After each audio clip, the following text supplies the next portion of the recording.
first game of the series. Lovely stuff. So guys, we're ready. We are going to get started here. I'm going to obviously switch the scenes because I forgot. And right now we're going to start watching the game properly. So in the east, in the blue, it is going to be Mr. MarineLorD playing as the Mongols. Now, it's quite a pickle for his opponent VortiX, because, you know, Mongols versus Mongols always wins. So 100% victory and 100% defeat rate at the same time. It is going to be VortiX also playing the Mongols in the west, in the red. And that's it. That's all the introduction you can have. We can just see how these players approach the matchup right now. The UV being constructed, of course, there is no scout being built, so generally speaking, people tend to build a scout very early.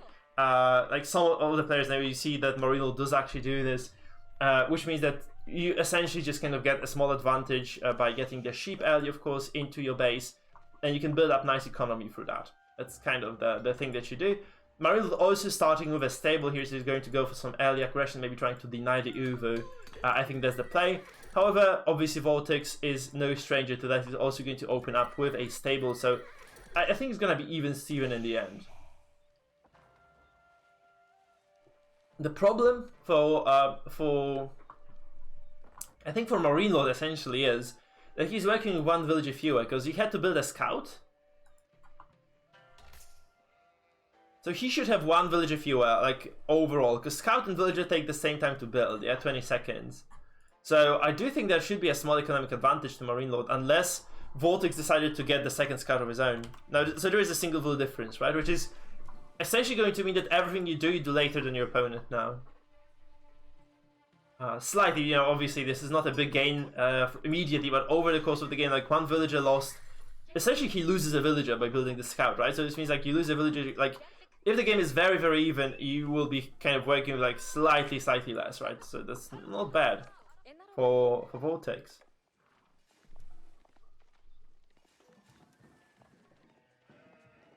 It's like, what, 50 foot per minute or something like that? I think just essentially that 50 foot per minute would be the villager gather rate.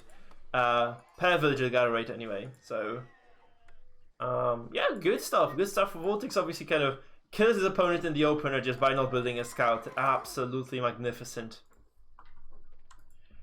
If you look at what's happening right now, so MarineLorD, we can look at the gold positions as well. So again, very, very favorable position for VortiX because he has gold right up his nose.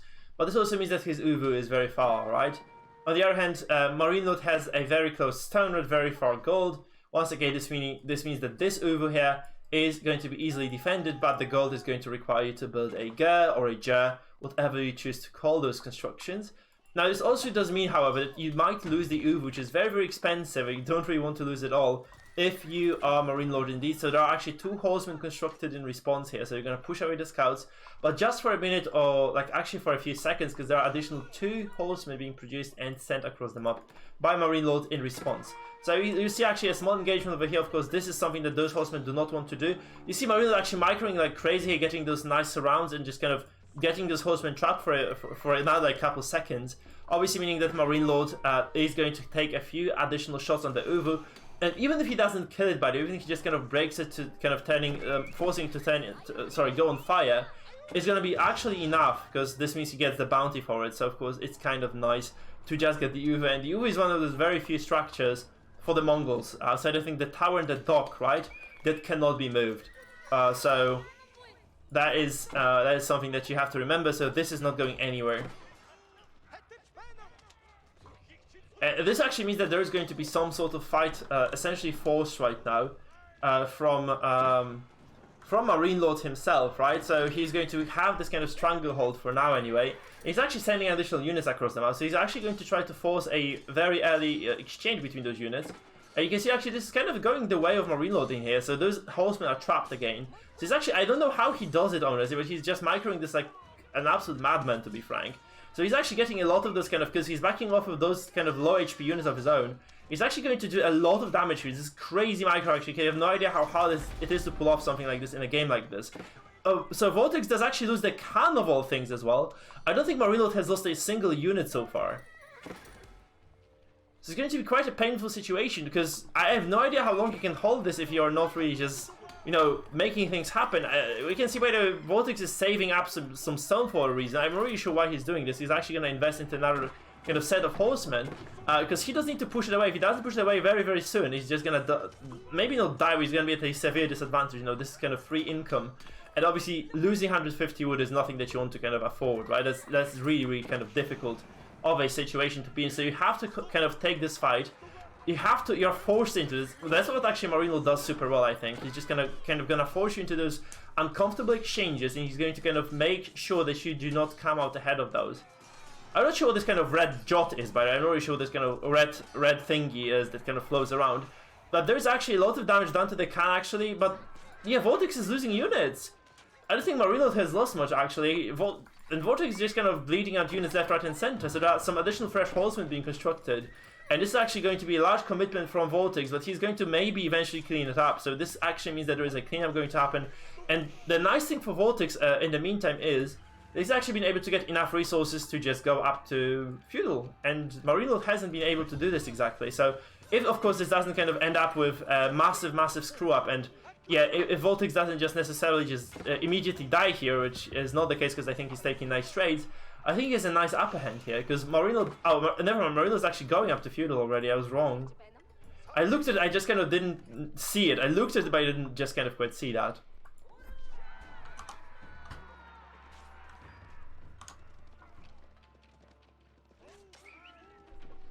So those horsemen are gonna exchange a few blows. This singular horseman over here is just gonna die, and this is going to be the end of this encounter here. So VortiX is going to survive without losing the Uvu, which is obviously cool for him. Losing the Uvu would have been an absolute disaster, right? So he can't afford it. But at the same time, he's actually going to be up to feel a little bit later. That's kind of the cost he has to pay. That's the price he pays for this. So it's kind of a large force of... This is Dry Arabia, by the way. It's going to be a map that has, generally speaking, the tendency to favor those professional scouts, right? So you have to keep this in mind. Actually, just getting the professional scouts is going to be quite important for you. If you're playing here, it's going to allow you to get some resources back to the base. But we have actually seen lots of Mongol players, like at least 2 or 3, of those pro players build very early pastures here, just kind of not using the deer at all, just kind of going for those early pastures, just kind of harvesting the deer instead of using the using the sheep, right? So kind of getting the deer carcasses home and just kind of driving them back. So that's kind of an important thing to notice. Now VortiX does push away those small units here. There's not much really to be said here. That, you know, they're just kind of trying to probably find a nice opening to fight each other, but there is nothing that is actually on the cards for now. Yeah. So some small numbers are going to stream across the map once again. We see there's like essentially 6 scouts, 5 horsemen for MarineLorD, and there is 7 horsemen, actually 3 scouts. What the hell? How are they different?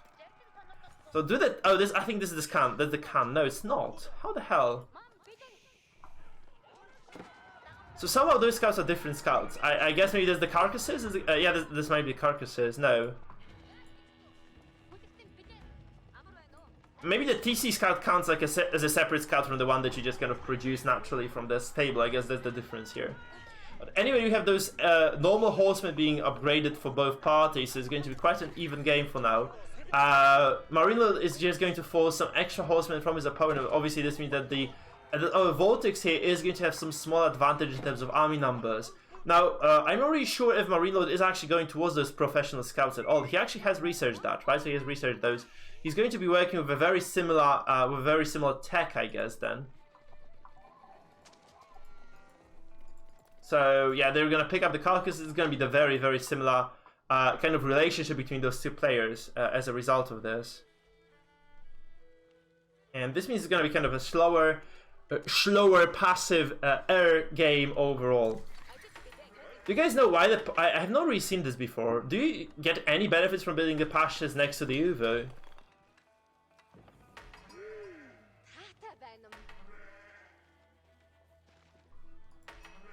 Does it speed it up? Does it make it like go faster? Because they're under the influence of the Uva, so how exactly does it work?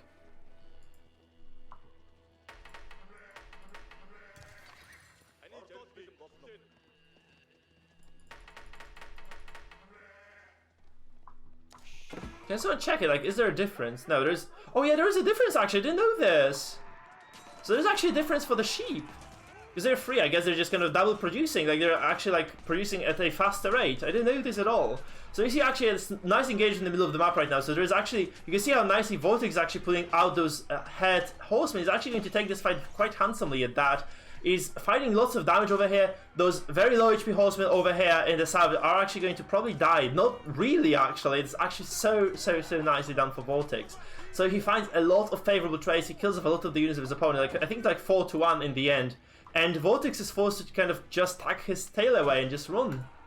And yeah, this is a very nice engagement for VortiX, but he's actually going to afford that castle age up to, so he finds a nice fight. He doesn't probably have a way to extend this lead. Oh, this is not a good camp play. But yeah, it's going to basically mean that, you know, both players are going to disengage in the end, and VortiX is just kind of going to be happy about just, you know, winning a small engagement. It's not a big gain because I don't think you can actually get much out of this. But both players are going to drop that step right out. Actually, VortiX has done this a while ago, whereas MarineLorD is slightly late to the punch. But in terms of the numbers, it's 38 economy to 38, I would say, maybe 37, 39, I think. No. Economies are even. Military is the same. They're just going to fight this kind of equal game overall. You see that actually there's a small piece of pressure here from VortiX. He's forcing the issue in the middle of the map right here. I mean, around the base of MarineLorD. He's not going to get much done here, to be honest, because all those horsemen are very hurt. So I don't think you can actually take this fight and just kind of find any particular wins. It is actually 3-4-2, so VortiX does somehow manage to eke out a small military lead. Once again, both players actually going up to castle, relatively similar timings. MarineLorD needs like a few more seconds. Actually like 20 or 30 more, that's not that good at all. And there's going to be triple stable knight production here for VortiX. So VortiX has like 200 stone on his hand, which means he can produce a single knight safely, single double knight. If that makes any sense to you, if he wants to do this actually, maybe he might just go for some tech from the blacksmith instead. I'm not sure what he can actually do here that is going to cost stone though. So he's going to tech up anyway. We see +1 attack being just done immediately. He starts it as he goes up to castle age. And there is no blacksmith for MarineLorD, so he's going to be kind of back behind in terms of the tech here. If you look at those gears or jazz, by the way, in terms of the economy, MarineLorD has no eco upgrades at all, so there's nothing that has been researched so far, and it's the same deal essentially for VortiX. He has not really done any research at all, so we're working very equal economies so far. Same numbers of villages, very similar army numbers. Both players, I think, kind of equally matched in terms of micro as well. They're really very good at kind of moving their units, to be honest. But I do think that VortiX has been able to produce some more knights because he just aged up faster. So I don't think MarineLorD wants to fight necessarily here. I don't think he really wants to fight at all.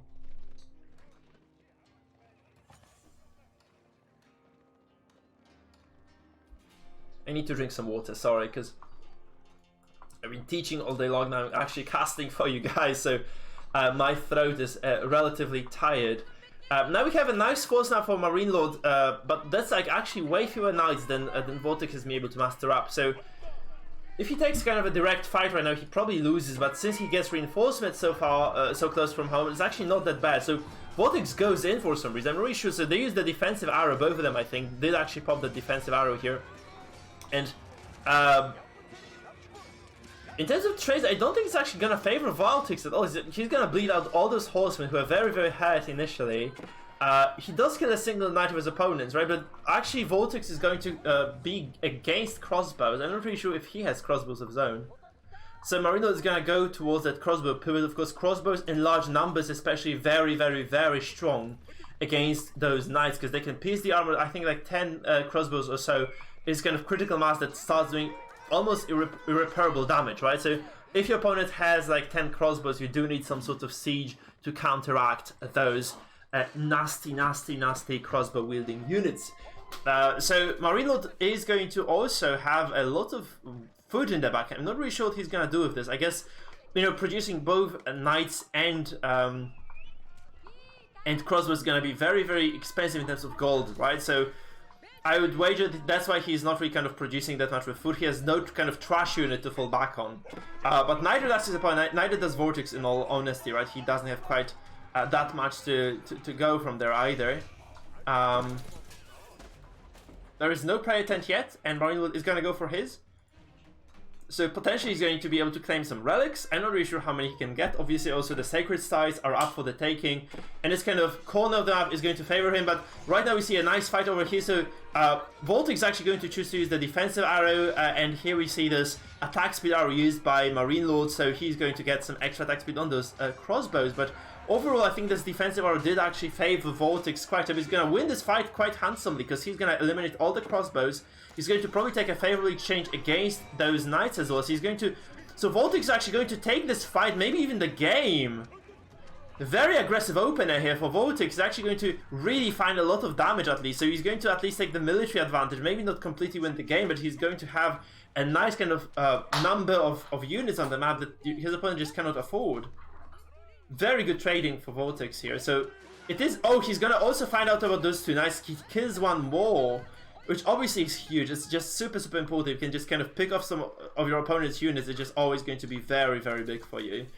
VortiX also is working with a siege workshop of his own, so he's going to have access to the siege engines if he wishes to kind of deploy them. So I'm not really sure what you actually go for. Do you go for like a Mongol or something here to deal with the crossbows? I think that's the play. However, MarineLorD is actually going to go up to double TC, which his opponent doesn't quite have yet, which means, of course, that it is going to be an economic disadvantage for MarineLorD, for VortiX eventually anyhow, right? So there's going to be a nice amount of villages produced over the course of the next few minutes. Of course, you need to stay alive to reap the rewards here, so it's not like this kind of mid-game TC is going to just give you immediate value. It's kind of 900 resources invested, so before it, of course, returns, that it's going to take quite a while. Villages, of course, also very important, and they're expensive in terms of food, so you kind of are losing some resources by just kind of getting them. So it's going to be an expenditure in long-term investment. We'll see if it does pay off or not. VortiX has like a huge mass of knights, 13 right now. And I do think he has more upgrades, like +1 and +2 attack. I think he has like a huge upgrade advantage actually, so there's nothing for... Yep, this is +2 attack and this is +1 armor. And I do not think MarineLorD has anything. He has no upgrades at all. It's like he is playing against an opponent who has no upgrades right now. He can take every single trade he wants. Obviously, this Mongol does have to target those crossbows in order for VortiX to be able to take favorable trades. But still, he has such a nice advantage that on night battles, like in those kind of direct engages, it is going to be VortiX who probably perseveres. Those knights are very, very hurt now. I'm not sure where the shaman is, by the way, because he started the shaman, he cancelled the shaman, he doesn't have it, he has no relics to his name. So I'm not necessarily too... Or there is... I had the relic sound somewhere, so...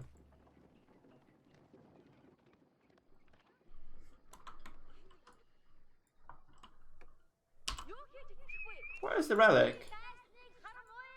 Oh, he went all the way, actually. He went the far way. So he actually made a shaman, he just walked so far up to get the relic number 1. So he's gonna get the second one probably very, very soon as well. Now, so it's actually a very scary situation for MarineLorD, because you see there are like 2 of those Mongols there. Obviously, this is going to give you, this tower is going to provide you with the YAM network bonus. Also, in placing Ballisti there, obviously the Springles is going to provide you with nice fighting power. Both players actually going hard on the Springles. You can see both of those outposts actually... No. Yeah, these 2 outposts are going to basically include those ballista, the Springle aggregates. This one just has the arrow slits. So it's going to be quite a difficult thing to break. And obviously, yeah, single Springle is not really going to be a big threat. Of course, MarineLorD can deploy those Springles on the field because he's Mongols. He has the appropriate research, so he can actually produce Springles to deal with those Mongols. Now, obviously, this might force VortiX to get some of that kind of anti-siege of his own. Maybe from this, maybe even from that siege workshop. I guess that's kind of the nice solution here. VortiX are actually going very, very aggressive with those knights. He's actually going to find 1 kill on that Spring. He's actually going to probably sacrifice 2 knights for another one. He does decide to back away eventually. So he finds a single Springald for 4 knights. I don't like this at all. It's a terrible trade.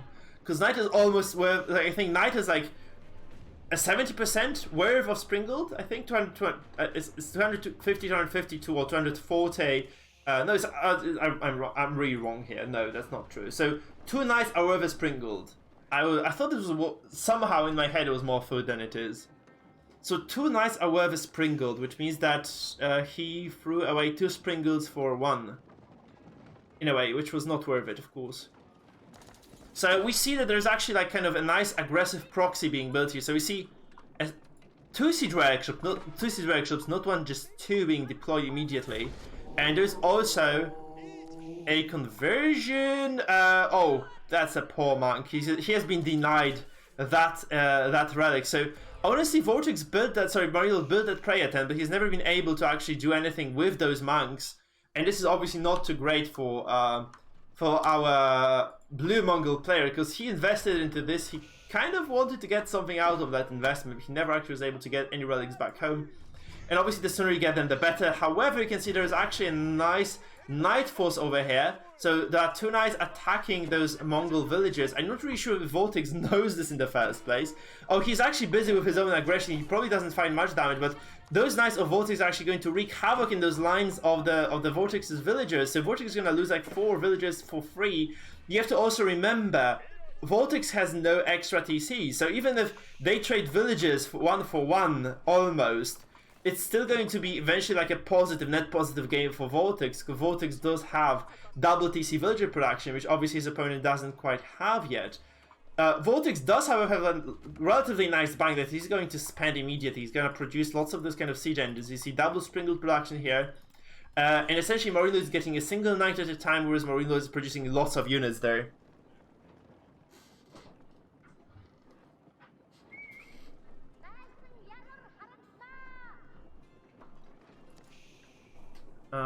So let's see the numbers quickly. 26 knights of VortiX to MarineLorD's 14. Yeah, it's kind of not a nice number at all, but he has crossbows. But that springled kind is actually not favoring MarineLorD anymore. So if he has a very good micro, of course, he can still win this. But he has to be careful with the crossbows, so he cannot really take an engagement before the springles of his snipe at least 1 or 2 of those VortiX's springles, because you need to kill at least 1 or 2 to prevent those Mongols from being deleted, right? So you actually have to kind of be cautious on both fronts right now. And those numbers are not too good, honestly, for VortiX, for MarineLorD, but MarineLorD does have a significant economical advantage now. 73 economy to 66. So the difference is quite large. So the question becomes, how well can VortiX actually capitalize on this situation? Do you guys think the volume is okay, right? Is the game loud enough, or would you like to hear the game a little bit more? Is it too quiet?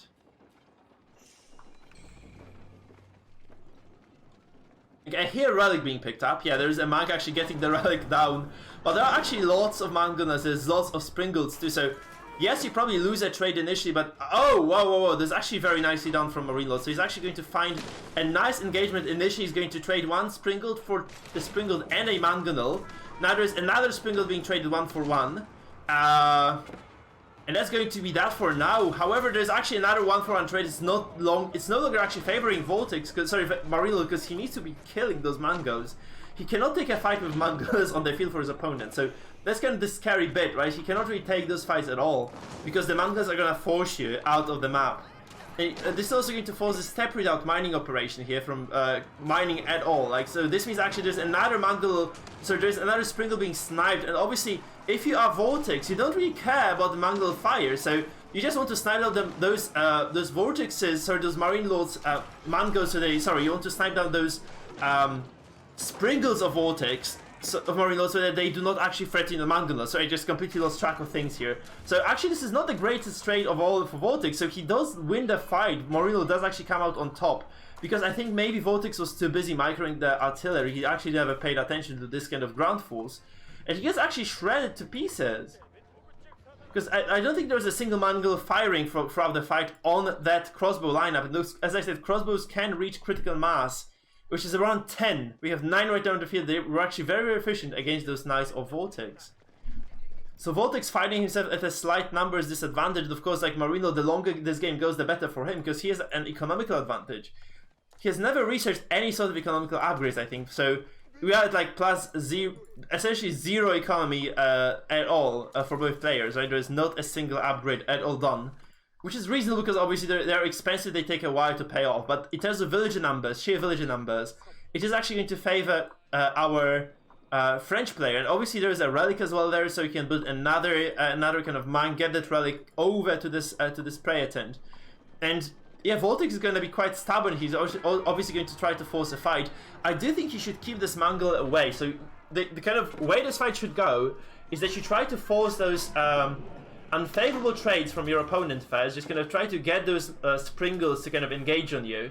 And then you actually just back away with this Mango and just try to attack those Springles with your own Springles, right? This is the way to kind of get this done.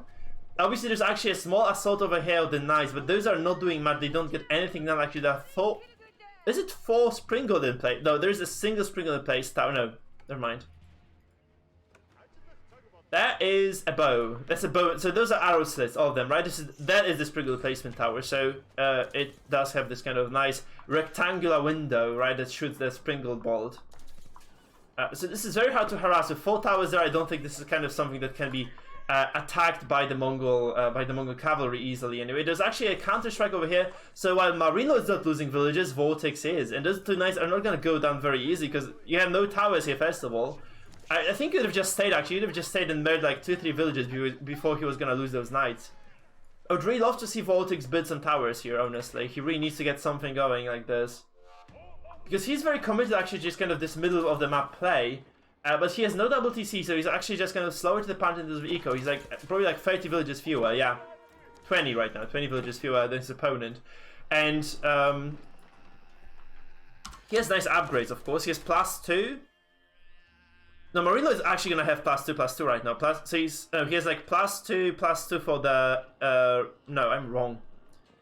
MarineLorD has +1 melee and +1 melee defense and +2 ranged defense right now. I'm not really sure why he's getting the ranged defense for his units, because he's not fighting against ranged units of his opponent at all. I'm not really sure what the purpose of this is. VortiX, though, I think he's fully upgraded right now. He has like full melee upgrades. He has no ranged upgrades though, so he's actually going to take a lot more damage from those crossbows. Obviously, they have very high base damage. They have +9 versus heavy, so you're not going to deflect a lot, but still I think this can increase your survivability over time. So if you can take very good trades overall, I think it's going to favor you. I think VortiX is looking for some picks right now. I think he's just going to try to force some of those Mongols or Springles to come forward, and he's going to try to take a nice trade here. So he's going to try to kind of force those Mongols to fire. I think he's like slight numbers advantage, but this is actually 2... Oh, it's such a nicely done fight. So VortiX is going to lose 2 Mongols for the 2 Springles for the price of 1. He's actually going to get absolutely obliterated here. There's no Springle left for VortiX, even though he had like equal numbers here. At the very same time, though, the Knights of VortiX are going to take this fight. They are going to absolutely demolish the Knights of MarineLorD. So this is actually a huge numbers advantage for VortiX right now on the field. Those crossbows can kite over. This is kind of the last hope of his. He has to keep those crossbows alive, and he has to actually just make sure that not too many Knights of VortiX do actually survive this exchange. We have to say there are 2 of those towers here helping as much as they can. And obviously, those Springles, they're not the greatest units in the world, but they're doing some DPS as well. They're kind of left unchecked. So honestly, this is... I think VortiX just kind of overreaches here. He could have just kind of taken that Knight fight. He could have just killed all the Knights off, and then he could just run away.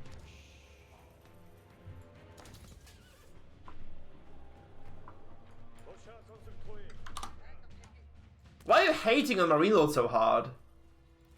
Maybe are you watching the other series? What series are you watching, Sniper? Which series is it?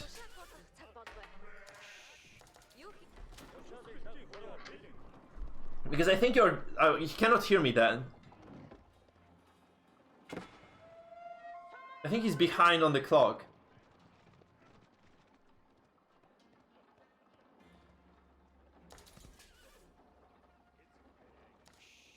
So I think Sniper is not watching this series, because I'm not really sure. Like, this is game 1, by the way. This is certainly game 1, so it's a 30-minute wager between the Mongols, which I love.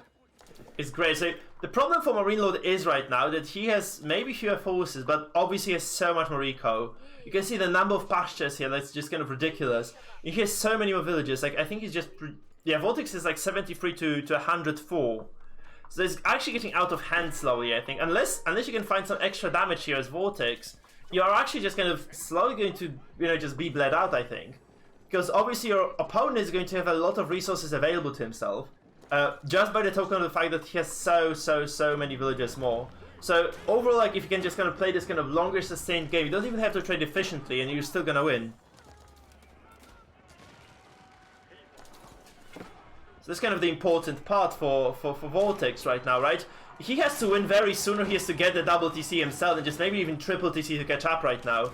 MarineLorD, though, is actually working with 1,000-something stone in the bag, so he might actually do something. Though Sprinkled was our first time in the game won by MarineLorD, so by VortiX, though. So VortiX does actually take a very nice engagement in terms of the artillery duel. And obviously this Sprinkled of his is not really doing that much. This Mongol has been able to get a lot of good shots on this crossbow. So it's kind of a miss micro from MarineLorD, first time in this game, I think. Whereby he actually does lose the engagement. And it's actually going to be crossbows versus Mongols. It's not the greatest thing in the world, of course. And those knights do actually get a cleanup here. So they win the knight versus knight battle. Now those crossbows are going to kind of quietly kite away now. And they're actually going to get a nice revenge. The can falls as well for MarineLorD. But he is actually working with a decent number of crossbows. So if he does move those units diligently, I think he still has a chance of winning. If he actually keeps those crossbows, I think that's kind of the backbone of his army right now. There's 10, 11 crossbows. 14 right now, actually. They are actually going to do so much work. You can see they're actually just fighting against those knights very, very nicely. Of course, they're low on HP because they took a single Mongol shot in the previous fight, so they're actually going to lose a lot of HP to every single blow, so they're easily disposed of by those 2 or 3 knights and Springles. But overall, I think it's another very, very nice fight for MarineLorD. And VortiX is running out of steam, guys, because he has not been working with the same economy as his opponent. ML is sitting on 150 supply. And VortiX is just on bare 85. I think he's just done. So very committed attacks from VortiX, and he's just not going to be able to hold. Eventually, he loses that fight. He loses it quite handsomely as well. The crossbows obviously just bringing so much value. And yeah, it's all she wrote, I think, for VortiX. He's just done. I think the crucial thing is that, you know, MarineLorD found a nice point in time where he would just actually get the second TC. He has 3,000 wood almost right now. He can obviously just deal with this somehow. He can build a market or something. But, yeah, I really don't know. Like, VortiX just never caught up. I think he's just gonna die now because obviously, like, fighting against... Let's face it, guys. MarineLorD has more villages than VortiX has army or has complete supply. Or I think MarineLorD has like 120 villages. And VortiX has 90 supply right now, and obviously MarineLorD has also a decent army to top things off. So any fight that is taken right now by VortiX is going to be probably like really disadvantageous, even if he trades well. Because MarineLorD can just remake the units, and obviously VortiX cannot. He has no economy to back that off. Or back that up. So that's kind of the pivotal thing in the game, like MarineLorD just kind of found a nice moment to add that TC and just held on. There were some miraculous fights there for him, but he actually managed to hold on quite nicely, and he's just kind of sitting with a very, very nice force, large number of units here. He's going to go up to 200 supply. I think he's going to go for a push then.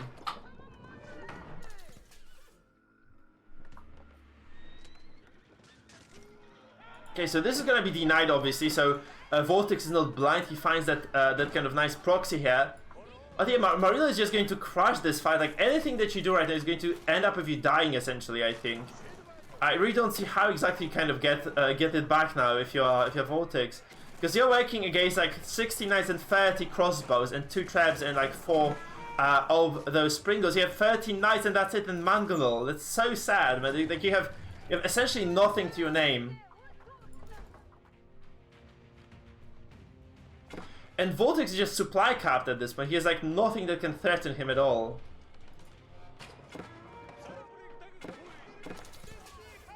Where's the YAM network coming from, by the way? Where does those units get that? The tower is far away. But you look, this is the end of the game, I think. This is the end of the game, you have to say that. That's a very nice Mongol, actually super nice prediction by VortiX getting that shot off, but the Mongol dies. Those crossbows are very hard though right now. They did take a lot of damage. The problem is that there's a huge bunch of knights actually coming through, and VortiX eventually decided to get some crossbow of his own. That's very, very late in the game. He knows that he's just done so. He has no way of fighting this huge force of the Mongols from VortiX, and he's just gonna have to tap out. And VortiX is going to be the one who takes the lead in the series, guys. 1-0 is the score. Yeah, very cool game overall. I'm very happy to see VortiX actually just kind of get things done. So very, very cool stuff so far. VortiX actually showing us how to play Mongol versus Mongol, just getting that TC, getting the crossbows against the knights, of course. All those things turned out to be very pivotal because he was able to find better fights, better games overall, just kind of getting those nice advantages all over the place, really. Super nice stuff. Super duper nice. So yeah, we have to wait for the next game now, of course. We can look at the economy. I think that's going to be the most telling thing in the world. 7k wood advantage for MarineLorD, right? We have... Actually, that's surprisingly close for the numbers that we saw he was working with. Like, 2k food is not a huge deal. But the wood was probably very important because he was able to build way more siege units, right? But way more production as well, I think. And yeah, villager numbers were crazy high. It's actually not reflected a lot. I think this is kind of the growth that you see. This kind of exponential growth is what you kind of eventually get here in this game, right? So that kind of stems from those villagers being around, right? I think it's kind of important to mention this. So my chair is kind of squeaky today. I'm not really sure why. I think I need to oil it properly. So guys, now we wait for that final match to start. I also need to edit my Twitch channel, I think. We have to just kind of slowly go there.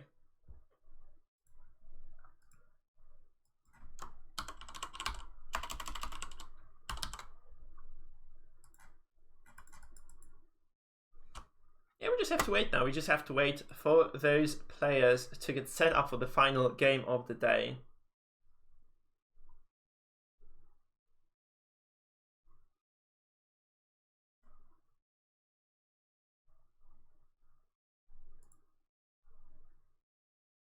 No, actually wrong. It's so wrong, guys. It's really far from me the final game of the day. Sorry, I'm tired. So it's not the final game of the day. It's actually 1-0. So you will get at least 2 more fights. You'll get 2 more games at the very least test, quote unquote. Of course, it is going to be probably like 4 or 5, to be honest. Like 4 games is something that we're probably looking at right now. 2 games minimum more, and anything that comes from there, that goes from there, is just going to be up to VortiX and MarineLorD, actually.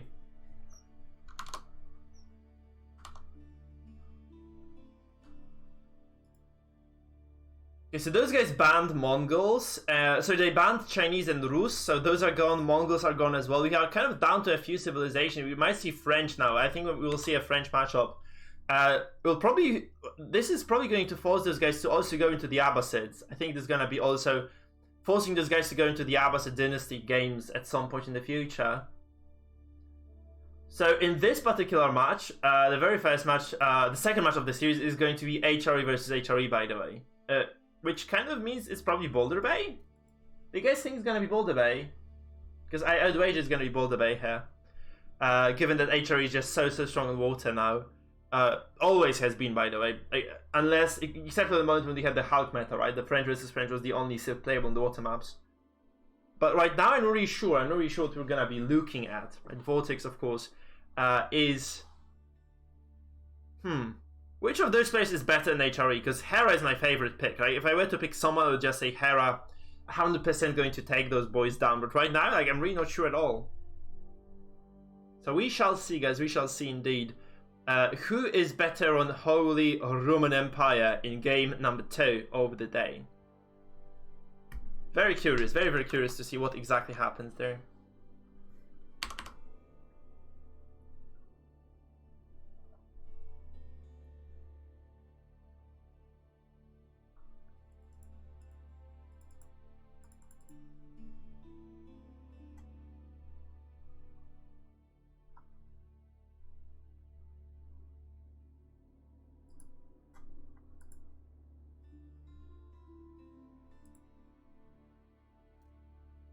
So, okay, the game is up actually. The game has started, so we can just go into this. So, HRE versus HRE, VortiX versus MarineLorD.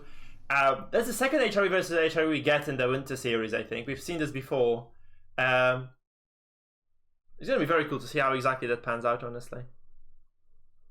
So, we just have to wait a little bit now for those guys to get set up properly for this match.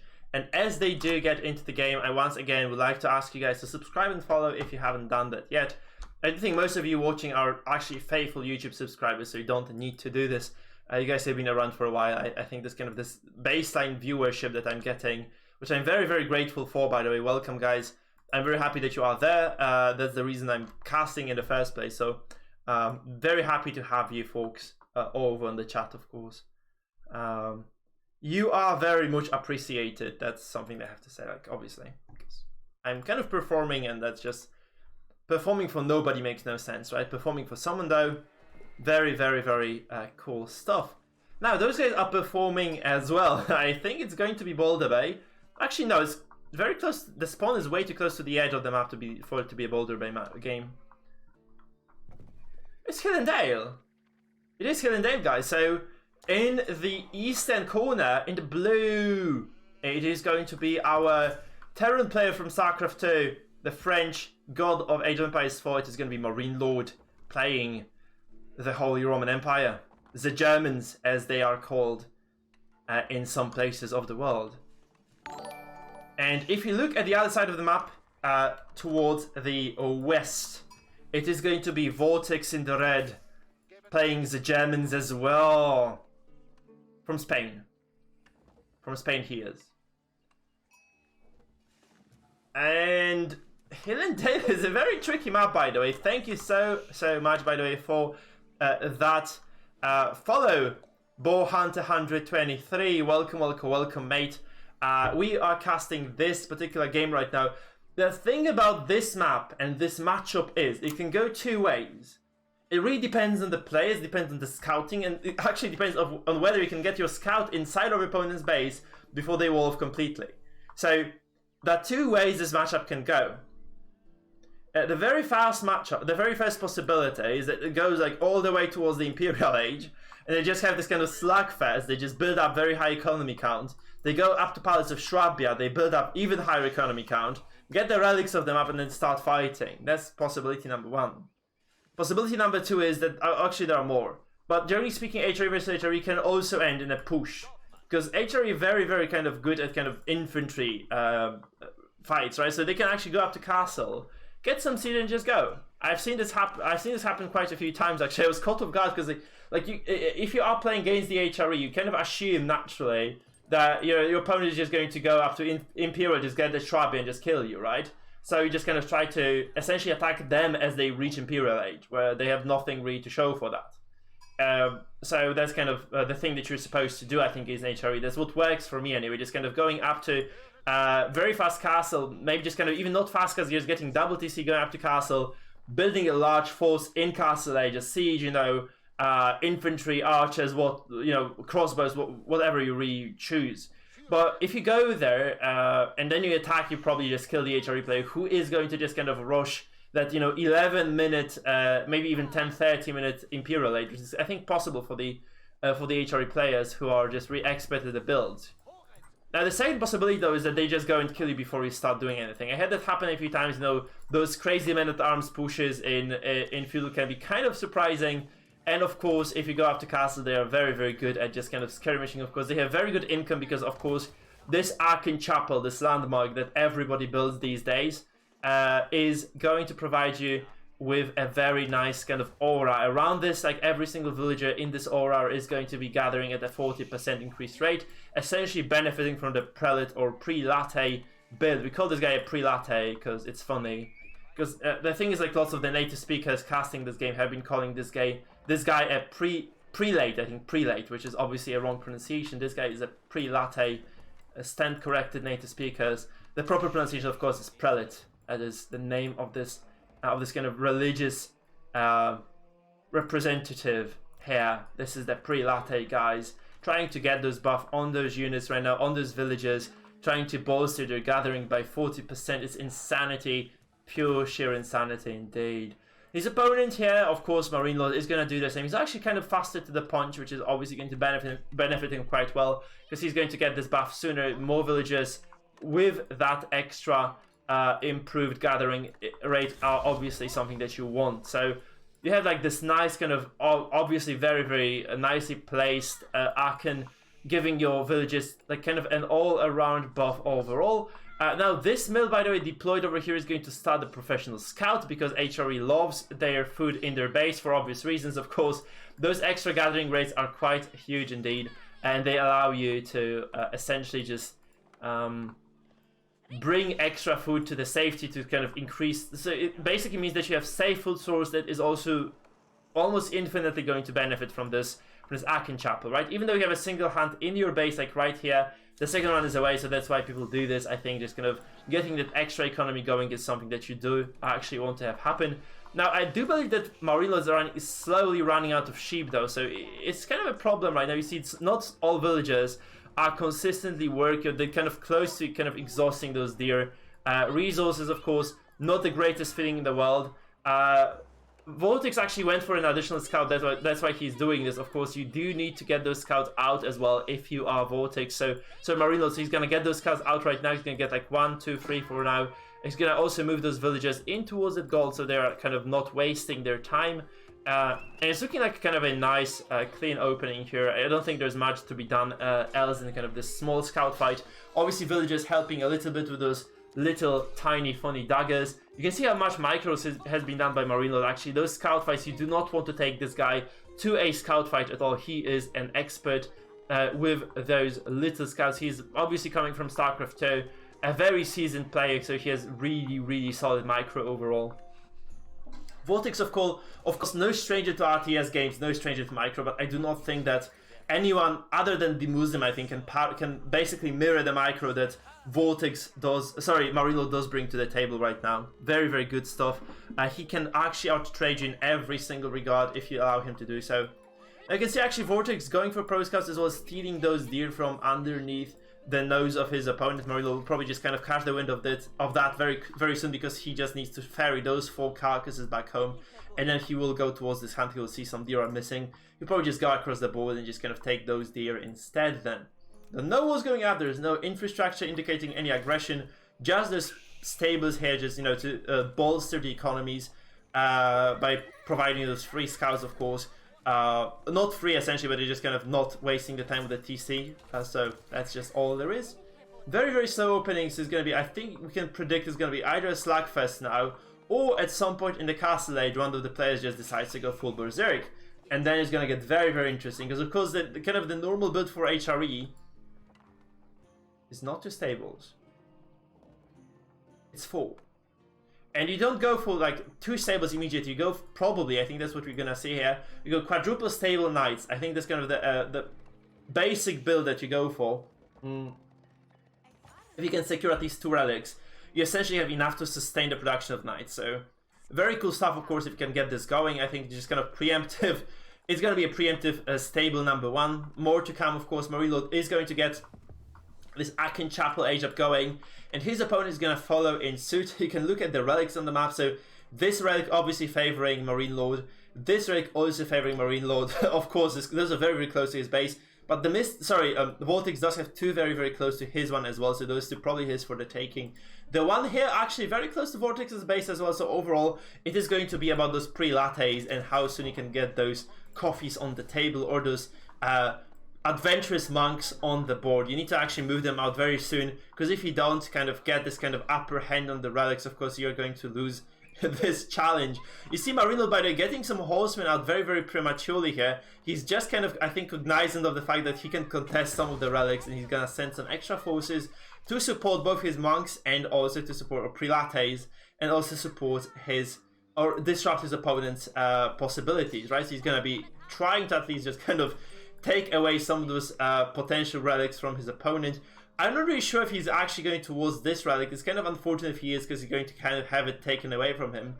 This monk of VortiX is going to be first to the punch. Is also going to be, I mean, the prelate is going to be here, taking this far relic first. Very ballsy play, I like it.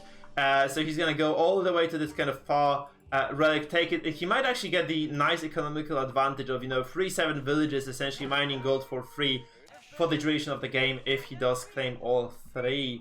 Now there's a small raid, however, coming in right now. So there's a horseman. There are some of the scouts as well from MarineLorD trying to trade over here in the base. There are actually 2 additional horsemen coming in. So it's going to be a somewhat aggressive play from MarineLorD. But VortiX has been able to secure a nice position for him. So there's also a knight coming out. Obviously, defender's advantage means that he has knights here before his opponent does. It's actually just double stable here for VortiX. I'm not really sure how it's looking for his opponent. We're going to have double stable to double stable. This little monk is going to reach the Regnitz Cathedral, obviously dropping the relic there. I think this guy is going to die though. So you will see like one of those... Oh, he actually preemptively... That's actually super smart. He forces those units to back away. He's going to live at least a minute longer. If you actually use those scouts to surround your monk, I think he survives, but this... No, this coffee is gonna spill on the table. It's gonna spill all over the floor of Hill and Dale. This guy is dead as hell. And there are actually some knights streaming in as well from the back. So actually this is not the best trade as well. And we might see VortiX stuck over here in this kind of edge of the map. Because he doesn't have enough to fight this. He doesn't have enough to kind of repel his opponent and kind of force him to, you know, just kind of allow VortiX to take those relics. There's prelate all over the floor, guys. There's prelate all over the floor here. He has been absolutely shattered. So another prelate actually approaching those 2 relics. I'm not really sure what's going to happen. Do you think MarineLorD is going to go for this, actually? Do you think he's just going to go towards this position, just going to take one of those relics, deny that opportunity from his opponent? Because you could actually do that. Like you can just go and snag this relic now if you're very ballsy. What I'd really like to see though is at least if you're occupying your opponent as a MarineLorD, I'd like to I'd like him to actually go towards something on the map, so you can go for the sacred sites. You know, this is very late actually. This prelate is not gonna get this. Like he's gonna die in return. I think it's kind of a sacrificial prelate. He could have actually captured some of the sacred sites, like maybe even 2 or 3, if he had actually tried to do this hard. But I'm not really sure if MarineLorD has enough right now to actually ferry this relic home. He's gonna try to convert, obviously forcing those units of VortiX away, but just for a minute or 2, I mean for a few seconds actually, for a second or two. Because right now this prelate's obviously not really going to do too hot. Now there's going to be small competition here for that relic over here, so this prelate is also going to be denied, so nobody is going to hold the relics for now. There's a single relic for VortiX, and I do believe that MarineLorD for the time being is going to be... Oh, here's 0. Question mark. Oh, it's another prelate dying, by the way. This is going to be like a lot of trading here happening, but... How does he have 0 relics in Regnitz? Now he has 1, okay, he's gonna have 2 now, so it's actually gonna get equalized now. And I do believe that eventually VortiX is going to have the benefit of claiming both those relics. So you can see he surrounds those knights of MarineLorD. He's gonna get all those kills down. I think you can trade this still for 1 knight if you're MarineLorD, but not much more. And actually more pressure coming in from MarineLorD over here. You can see those 2 knights actually stationed here, but they are very low on HP, so they're not going to last too much longer. And actually another prelate from VortiX going towards this relic number 2. If you are MarineLorD, I think you're kind of still happy because you're sitting on a monumental amount of gold, 1,000 no less. But you'd really like to get something else, obviously. Like, you want to get, like, some sort of advantage on the map. He had all the opportunities in the world to capture all 3 sacred sites right now, which he has never really utilized, unfortunately, so... There's kind of very big oversight. This prelate dies again, man. There's such a... Oh, there's literally prelate all over the floor now. No kidding, man. No kidding at all. So many dead prelates. Those guys are atheists for sure. Look at those. They're not really going to teach any more sermons. They're not going to give any more sermons anyhow. So that's a nice massacre here. This game is going to get very interesting right now. 5 of those knights, and an additional prelate actually coming down right now towards that sacred site. I do think that eventually VortiX is going to be able to get those relics. He's being greedy though again. I think he has to just kind of cut his losses, just take this one to Aachen, man, and enjoy your day. So eventually VortiX gets the relic above his opponent, but overall I think MarineLorD has been able to benefit from more relics for a longer period of time. He could have definitely just had those 2 sacred sites for himself all this time. So it's like additional relic in Aachen almost in Regnitz. So that is quite nice. Of course, there's an additional number of knights coming for this prelate. So he's not going. Oh, he's not going to go anywhere with this. So there's a conversion. Does he see this? Does MarineLorD see this conversion? Yes, he does. Actually, that additional knights streaming in, so I don't think you can deny this one again. That's actually a very, very good trade for VortiX as well. So VortiX is going to take this fight very, very nicely here. He's going to take a nice advantage, obviously forcing MarineLorD to get out of that position. Also claiming that final relic number 3. So all the relics are off the map as we speak. And you will see probably some other forms of aggression coming in. We see a single wall of only for MarineLorD over here in the northern part of the base. And VortiX is actually sitting on nothing so far. He has no relics to his name. So we see that there is basically not much happening at all. Yeah, that's that. There's nothing else to be said actually. Villagers building walls. There's a sacred site being finally captured by MarineLorD. It's very, very late into the game. He could have had it for a while. Obviously, that's kind of a big loss. I think instead of contesting those relics with a prelate, he would have definitely just kind of gone for the sacred sites. So this being said, this is actually quite a nice fight for VortiX. He's gonna take a few of those knights of MarineLorD out. He's cancelling the altar. He's just gonna charge in right now. He's gonna get into those close quarters with the knights of MarineLorD. He's going to maybe just kind of dominate this fight. I think this is kind of still equal numbers almost, and there are 6 knights for ML and 9 for VortiX. So VortiX is slightly more overall, and actually this is again, I think this is F2A moved, and he never catches this sacred site in the end. It is actually VortiX going towards this one, but he's gonna be denied by the singular knight of MarineLorD. Actually, he's gonna get this kill, and another religious unit does actually fall. Those knights are chasing the prelate, so actually, again, this prelate is probably gonna fall too, and this is going to be a very prolonged castle age for both players. With VortiX actually nowhere near the age up, and you don't need that much as HRE, right? You need like 1,920 food to go up, and 960 gold, yeah. So I think MarineLorD is actually essentially closer to the age up than his opponent for now, but obviously VortiX is generating a little bit more resources. There are also some stray knights trying to kind of pick off the villages here and there, but obviously this is not gonna do much at this stage in the game. There's just going to be a slow progression here into this later stages. Now we're gonna see Imperial Age very, very soon, I think.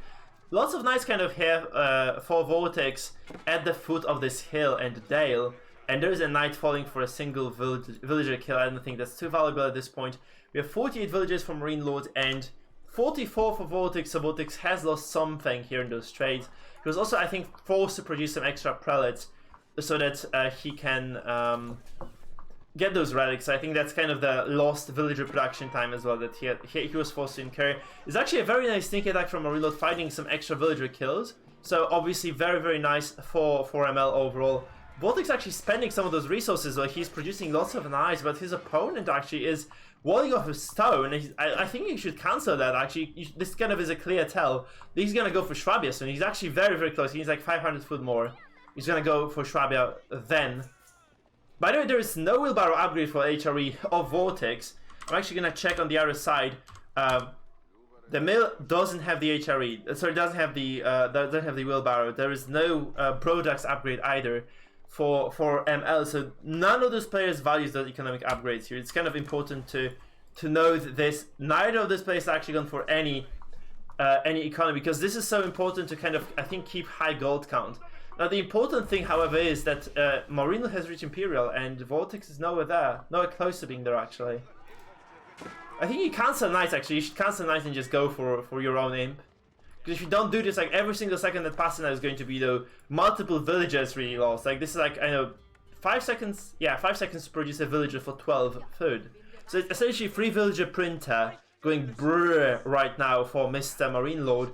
And VortiX does need a little bit more time to get that. I really think he should have cancelled some of those knights and just gone up to Imperial himself, especially when he saw that stone, because it's a clear tell that there is some nasty fuckery going on, and you cannot allow that to happen, not in your games, Mr. VortiX. So you are gonna fall behind now in villages. Obviously there's gonna be possible to catch up to this essentially at some point, because obviously right now this is actually a skyrocketing villager number, but at the same time MarineLorD has no military to his name, he has no knights. So he has to wall this off very, very soon. he has to make sure that he doesn't die within the next few minutes, because obviously this is a large force of VortiX. I'm not sure if VortiX realizes how far ahead he is in the military terms. He's gonna go up to Swabia, by the way, so VortiX is aging up with 13 villages. It's gonna take him like about like maybe 20-30 seconds at this point to get this age up. MarineLorD though is actually aware of this this kind of attack. He's gonna get those stone walls going. I think you want to kind of cross it over like this. That would be a very nice idea. I think you can also start repairing. I think there's also a possibility. You might actually want to turn the camera, makes it easier for the villagers to go and repair those walls. He's gonna start repairing now, but you have to remember those knights can actually attack through the wall a little bit. So actually this is a very aggressive move. Oh no! He has not started the stone wall. He has to just kind of split those villages around very, very fast. If he doesn't get the split fast enough, he's going to lose this, but he actually manages to wall this off on time. Very, very narrow timing. But he has to get this stone wall as well.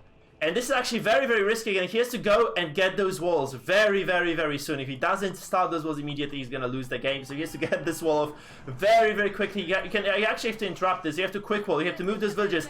Go, go, go, go. Chop, chop, chop, chop, chop. Then you have to just start those walls. You have to get those HP values on them so they're not possible to cross anymore. So those foundations no longer crossable. Quick wall successful from MarineLorD. A clutch situation in this game. I'm just going to take note of this. So I'm going to just see...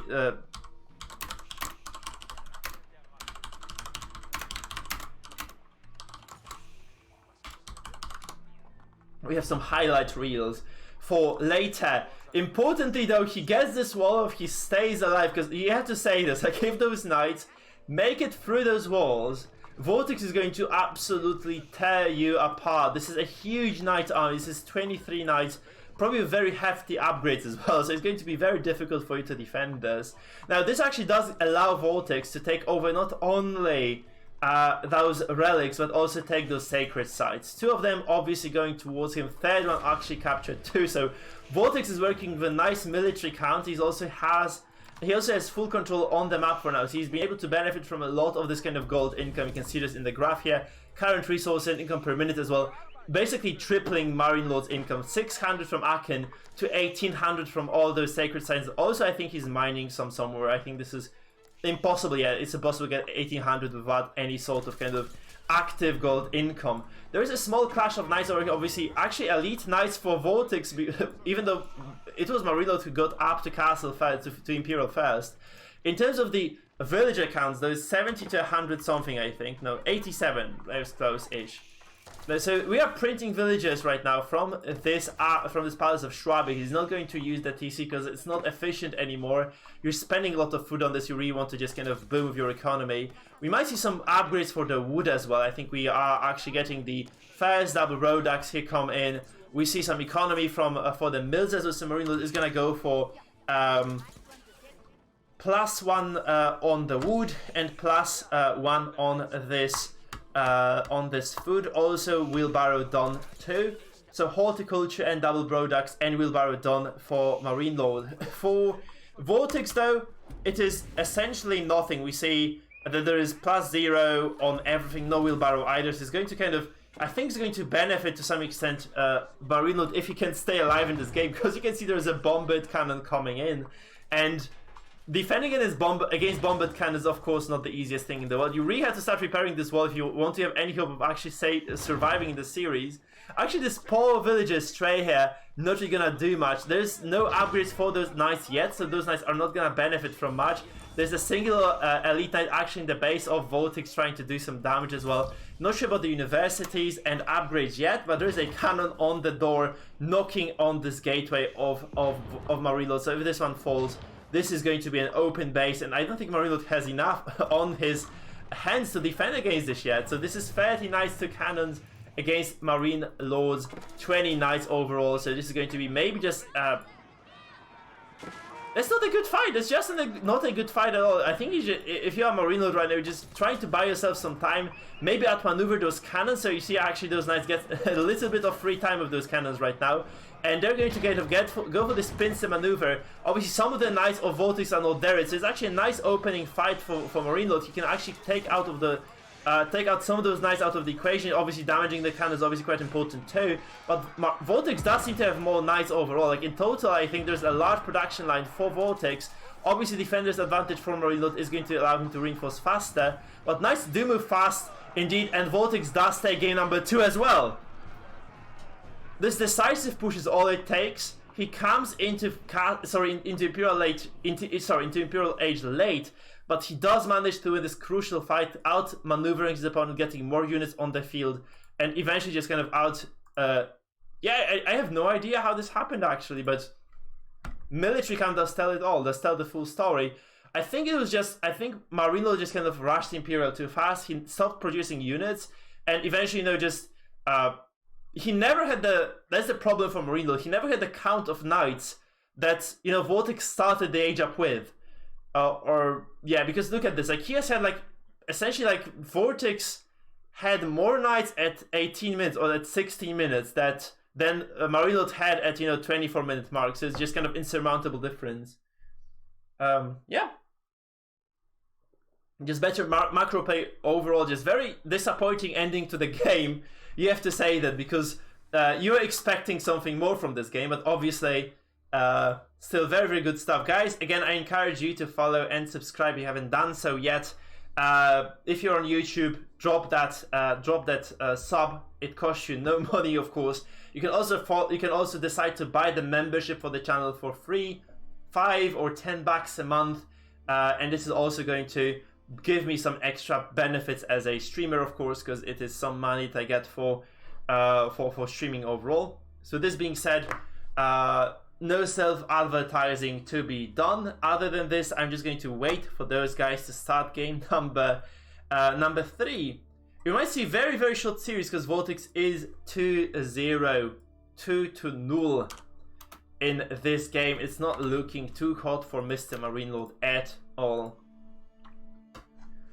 So make of it what you will, but I do firmly believe that it is indeed MarineLorD who is going to lose the series at this point, because VortiX has had his number for a while in all those matches, and we see that he's not going to give up too easily. He's going to be very, very persuasive, and he's going to be able to find those very nice fights, just kind of taking a good engagement after good engagement after good engagement, just outnumbering his opponent and consistently taking those very, very beneficial fights. Finding that kind of nice location, the map as well for himself on this hill and dale he is, right? He's been able to just kind of get all those very, very decent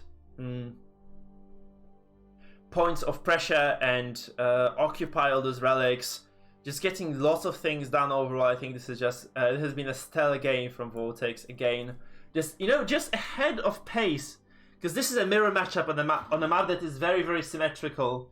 And VortiX just plays the map better. He gets more knights, he gets more eco running, and even though MarineLorD is very persistent, kind of blocking that third relic from being taken, you can see that the resource difference is actually just favoring MarineLorD. But MarineLorD just never traded well. He never traded well. You can see that VortiX just killed way more than he lost. And I think throughout the game, actually, this was kind of the story of the game, right? If you look at the military timeline, you see that MarineLorD just kind of he had way more than his opponent. He dips below the army count of his opponent now. He just kind of tries to go up. He loses a very major fight over. He stonewalls himself into his own base and tries to survive just kind of on this kind of low number of knights, but he just doesn't have enough.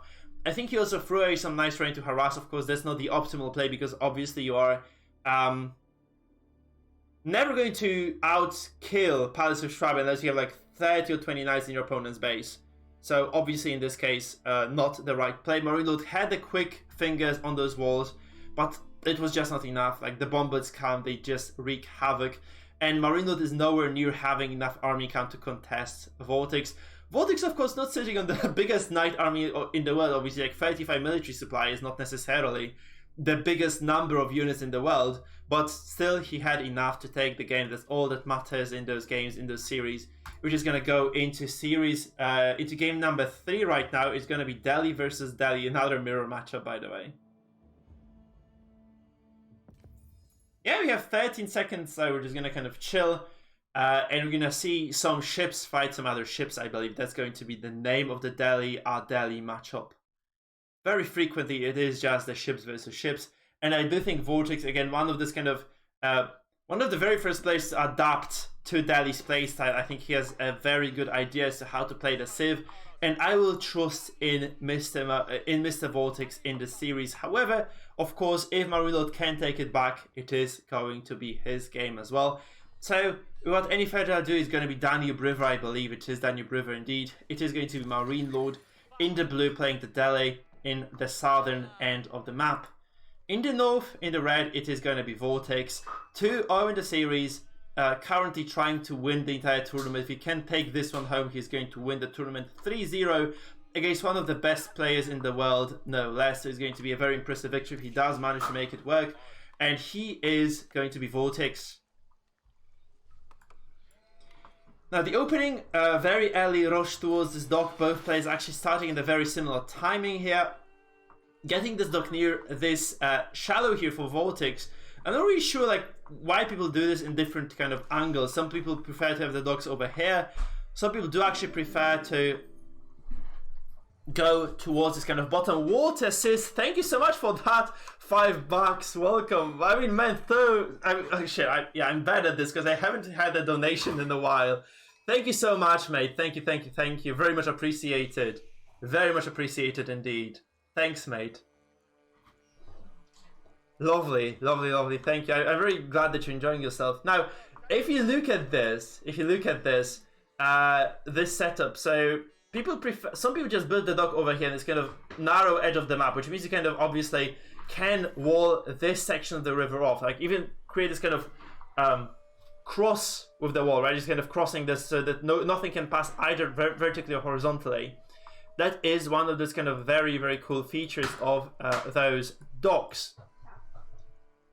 Sorry, of those walls, right? So those shallows allow you to wall, and you can wall them in a cross fashion, and this obviously cuts off the entire shallow from both sides. People often also go for this shallow. They kind of build a wall over here, even a stone wall sometimes, and they just kind of entirely block the passage, just kind of walling, you know, how do you call this? Perpendicularly to that river. So then you kind of block it off with a stone wall. There is no way for any ship to pass until you get to those castle-aged carracks or baglas, right, or whatever you call it for other civilizations. But those are very, very strong, and then they can actually go, not baglas, actually, I'm wrong, those are not baglas, those are shebeks actually for those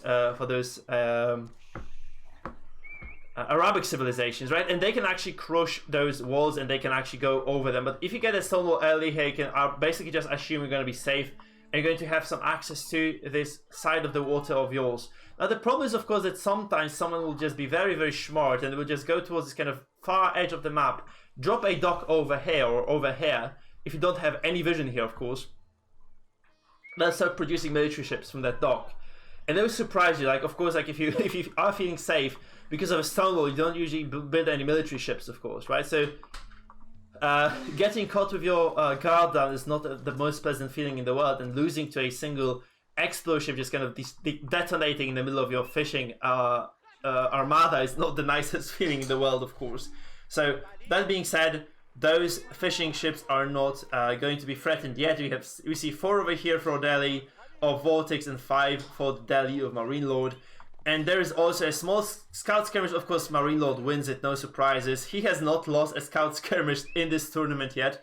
Obviously, I think he forced Mista to essentially rage quit from that game before, because he was able to take every single scout skirmish in the game, and he was able to just kind of win the game off the back of excellent scout play, which is really, really huge. I'm not really sure why he hates scouts so much, because if you watch MarineLorD's stream, you can hear him actually complain very, very loudly about the scouts and how animation cancelling for scouts is bad. You can see, by the way, this scout is trapped again, so 1 more kill for MarineLorD on this map. He's taking full control of the scout battle, 3 scouts to 1, I think, to 2 actually for VortiX. I'm not really sure what the plan is for those players though, so if you kind of maybe close the map a little bit, if you do remove the minimap, you can see what those guys are doing, what agendas they have, what exactly they're pushing for. So VortiX here in his own base, just getting some gold to age up, I think. He is obviously gathering lots of lumber. 4 villages on foot, kind of rallying later, I think, towards that foot as well. He needs to have this kind of steady influx of resources. MarineLorD already aging up right now, I think. So if you go to the other player here, you see that indeed this is going to be MarineLorD going up with that Dome of Faith. I believe there's no other tech choice that is going to work very well for you in this feudal age up. He has very similar distribution of villages and units across the map. And yeah, that's all there is right now. Actually, VortiX does take 1 scout for 1 in that scout battle again. So this battle ensues and he takes 1 for 1.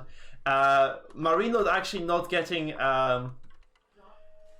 too feudal as fast as I thought he would be, and I do believe that actually VortiX has been constructing more villages for a longer time, so he's gonna get that age up at a very, very nice pace as well. I'm not sure what the plan is for those guys, by the way, so you might actually just kind of work with this kind of closed maps, because I think this is going to reveal more about the plans of those guys, because every single Delhi player has a sneaky agenda. Delhi are just kind of this very wholesome civilization in the sense they can actually do a lot on the map, right? They can, you know, build those sneaky docks. They have very good towers. They do have very, very strong walls, and you can see actually MarineLorD dropping the wall immediately over here as he gets the opportunity to do so. On the other side of the map, VortiX is going to just kind of sit in his base right now. Not really much vision that he has of his opponent. He just sees that landmark being constructed, and he sees villages and gold. Kind of indicative of maybe fast castle here for both players. I think they're just going to go towards fast castle and just kind of duke it out with knights and explosive ships, right? We're going to probably just keep switching between those two players for now, because that's kind of the nicest way of kind of knowing what exactly is happening, what agendas those guys do have. We see actually there is going to be a water play. I saw the gold disappear. There's the only way for VortiX to spend that gold. It is going towards that Dhow, right? It's a Dhow, the archer ship of the Delhi Sultanate. It is going to put some pressure on the other side of the map. If you look at MarineLorD, the MarineLorD is going to wall it off, so it's not going to be easy for that Dhow to cross the map, of course. And yeah, it's kind of nasty, because you would have preferred to find a use for the Dhow. It's actually going to just have no effect at all, and yeah, it's not going to accomplish much at all. This is essentially like a lot of gold that you sink. I think it's like 120 gold, right? No, 90 for a Dhow. Those are cheap as hell, man. Those are very cheap units. But where does he cancel that? Now he's actually going to build. I think he tried to rally it over to the other side of the map, in fact. But he just, I think he clicks there and he sees there's no way because there's a wall off, right? And that's essentially all she wrote for the Dhow. It is going to take a while for it to break the wall, I'm gonna tell you as much, so it's going to probably wait until Castle Age to be useful. And that does of course mean that this 90 gold is not going to be available to Mr. MarineLorD. Instead he's going to, to VortiX, which he's going to be slightly late to the punch. You see MarineLorD actually closing onto that age up right now. He has enough resources almost to go there. 200 gold essentially and 100 food is going to divide him from the Castle Age up. So he's very, very fast to the punch. He's probably like a bigger count of ships, 13 fishing ships for MarineLorD to just 9. And we actually have 2 Dhows. There's the problem, right? You have 2 Dhows on the map for VortiX. VortiX doesn't kind of know about this wall off yet. Once he discovers this, I'd really like to see his face. It's probably just kind of this nice Geralt expression from the Witcher series saying fuck in a very kind of pronounced and elevated way. You see VortiX, of course, trying to, you know, take this wall down, but 50 armor is going to take a year and a half to take this down. With those weak attacks of the arrow ship, right, it's just gonna it's gonna do multiple instances of 1 damage each. So it is gonna take, I think, about 2 minutes or 3 to break this, of course, and it is an opening for VortiX to adjust and build some military of his own. I don't see it. Oh, actually, there is. I was thinking of this. So VortiX is going to experience some extra pressure. So MarineLorD is actually going to build a dock here in the back. So MarineLorD is going to go up to castle, is going to get the dock behind MarineLorD's, behind VortiX's base. So VortiX doesn't see this. He's going to go up to, compound of the defender, and he's going to not see this dock being deployed yet. So what he doesn't know is that there is going to be potentially an explosive ship that is going to directly assault his fishing ships right here. So it's going to be a dangerous point in the game for him indeed. Now both players going up to castle, of course, means that there is going to be just a slight desync. I do believe that VortiX is going to hit it like about 30-40 seconds later, which is exactly the amount of time that it takes for a single explosive ship to be built. So I think VortiX is going to be blissfully unaware that there is going to be an explosive ship coming his way indeed.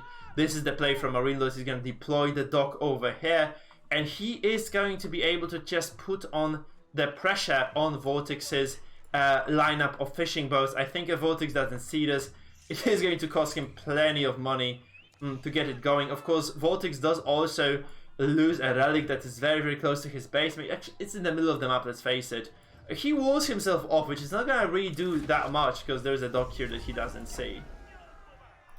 I'm really just kind of a huge fan of building a tower here. Like, I've seen so many games lost because of a single explosion that it's just kind of mind-boggling. Nobody does this. Those guys must have lost those games as well. It's not like just me. I think it's not just me. Now, does VortiX... He sees this. He does actually see this so good. So, VortiX with the map awareness of freaking settle here. He's going to spot this explosive ship. He's going to actually just catch it as it goes in. He's actually going to use those dows to demolish this one. So, only one dow takes a small amount of damage. And now, VortiX does actually know what's up as well. So, it's actually very, very good. Excellent. Like, this is super good map awareness. You have to say, by the way, the blue player is... I have to say this. The blue player is favored on this map. I'm not kidding, because blue is very hard to see. I actually went around the docks several times in my games. Like, I actually saw the docks with my scout, you know, on the minimap, and actually, I never noticed them on the map itself. Because they're just very, very difficult to discover. I'm not kidding. So, this dock is actually lost. It's a failed investment, essentially. So, those two dows that are kind of looking not too great overall are actually going to wag. There's a relic being contested here. There's also a sacred site being contested by MarineLorD. He's kind of going to claim this relic and get out of here, I think, as he captured the sacred site. So he's going to have a nice advantage. 2 relics to 3, I believe, is going to be the overall count. So VortiX is going to capture 1 over here. He's going to go for the second one. Those are his to take. But MarineLorD does indeed take this third relic. He's going to have a nice kind of gold advantage. Also, building 2 of those by glass is going to be the play, which means he has a nice military advantage in the water, actually. So he's going to raise those walls. He has been the one who built that, so he's actually going to cross this water over here, and this is going to be a very, very scary point in the game for VortiX, because he does need to have a bagla of his own to defend this. There's no way you defend against those 2 Hulk-like ships without a bagla of your own. He's going to probably start producing one right away, or I guess he's gonna just lose all those fishing ships instead. You need to at least cross-cut this river right away. You need to build a cross-cut. You need to build a crosswall. Crosswall, crosswall. VortiX, crosswall this shit, please. He can't do this yet, so he sees the dock over here, but obviously VortiX has built another dock on this side. And there's another explosive dow actually that is going to do 0 damage. VortiX is not paying attention here, so I mean, MarineLorD isn't. And the problem is, however, that there are actually 2 explosive ships on the way, but those are not going to kind of do much damage if you... I mean, now if you catch those back glass off guard, of course they are. But it's just the question of how well they can... This is actually going to be a very good connection. You can see they don't do too much damage at all. And there's going to be a very, very big explosive coming out as well. It's going to be another kind of point of pressure for MarineLorD here. Because those fishing ships are very clamped up actually. And this is going to do a lot of damage to VortiX if he doesn't pay attention. There's this single dow though, so this dow might actually just dispose of this explosive ship on time. It's been very... you have to say it is very, very good micro. Because this is a huge disadvantage going towards VortiX. Like, he has been at a military disadvantage for a while. And he handled this very well, but right now there's another bagla. There's also an expo ship coming from the bottom side of the map. This is not spotted at all. This actually does kill just a single fishing ship. Just a single fishing boat goes down, which is actually quite a good trade overall. Obviously, there's still a dock here, so there are 3 docks, I think, on the map for VortiX. So 3 for MarineLorD, 2 for VortiX. So this is going to be a very intense fight right now. There's another bagla. I'm not sure what happened to the other. I think he lost both of them to fishing ships and explosive ships. And there's 1-for-1 explosive ship trade, by the way, so VortiX handling this very, very well overall. Excuse me, he's gonna lose some of those fishing ships, actually. He's gonna lose some of those. It's impossible to just win this fight straight away. But he's gonna build a bagla of his own right now. He's going to take this fight home. And obviously he hasn't lost as much as he could have. I think it was a very large investment from both players. MarineLorD does come out on top, but just very, very narrowly so. And there are elephants, man. There are elephants. I've seen one, like, I caught the glimpse of one with the corner of my eye. But there are elephants. They're actually getting elephants. VortiX is getting elephants here. And they're very good. Like, the spear elephants are really good against knights because they trade super favorably. They have the task attack. They have also the spear attack that does actually do plus 40 damage against cavalry. So if you have those units on the ground here, you can obviously do a lot of damage with them. That's actually quite huge. VortiX does actually defend this eventually. He's gonna keep most of his economy intact as well. This is a large force of those fishing boats that are still gonna be used. And actually VortiX might actually look for something on the map. He might actually look towards attacking his opponent in the very, very near future, if he wishes to do so. Yeah. So it's going to be a slightly more passive game right now. VortiX realizing there's going to be a slight pressure from this kind of northern edge of his base. He's going to place some extra palisades. 3 layers now. Feels like Age of Empires 3 almost, those skirmishes AoE free, well, AoE free were kind of involving those multiple layers of walls. Now, MarineLorD does decide the better of it. He knows, okay, there is no way he can actually push it, but there is an opening over here for those knights, and if he does break this, it's going to be quite a nasty situation. Now, the problem for him is that there are 3 of those elephants on the other side, but this is actually countered by 3 elephants of MarineLorD, so that's actually an equal match here. And if those knights break through, which they definitely will, it is going to pose a significant danger to VortiX's economy, because I don't think he has anything in place to defend this. Now, MarineLorD is going to probably go across the map. Actually, he does lose a Bagla, I think, here, to an explosive. He's not paying attention. He was not paying attention at all to those ships. And now this is also not a favorable trade for those elephants, because he's gonna lose them eventually. And those knights are just kind of idle, where he can just move them into his opponent's base and start doing some economical damage. So there's also a Bagla that was produced by this dock over here. So this dock is producing a Bagla right now. Not sure what it is doing actually for MarineLorD. It's actually getting explosive ships. So this Bagla is going to do another kind of bit of damage. So he's actually going to just demolish those ships. Actually, there's a single explosive ship coming in right now. If it's not sniped immediately, of course, it is going to just explode in the face of this Bagla over here. It just kind of casually passes by, in fact. Those elephants are going to start trading. Actually, it's not the worst trade in the world for VortiX. He's going to take one of these elephants down. I think he's just going to win this. In fact, he's going to just kind of trade 1 for 1. So far, he's actually getting a nice advantage in this trade. So this elephant's really steady. 1400 HP, of course. Extremely healthy units, but they're very expensive to produce as well. So losing 1 is going to be extremely heartbreaking. Of course, 1,000 resources invested here. That just is going to be lost. I'm not really sure what sort of damage those knights did, because I was focused on the water battles, but they're actually in the wood line right now of VortiX. VortiX doesn't have any infrastructure here to defend those, and there are obviously 5 or 6 knights. They can kill villagers in seconds, but you see VortiX VortiX first of all just reacting very nicely, and second of all, MarineLorD actually just kind of very cautious on the play, getting 3 or 4 villages overall. So not the biggest loss in the world. I think if you do lose those knights in the end as well, this is going to be quite a nice trade for you. The problem is, however, that, okay, so first of all, there was definitely the explosive ship going through. Actually, yeah, VortiX just decides, okay, there is not enough for him in this game to win this anymore, so VortiX just gives up. I thought it was going to kind of continue for a while, but yeah, VortiX just loses the game eventually.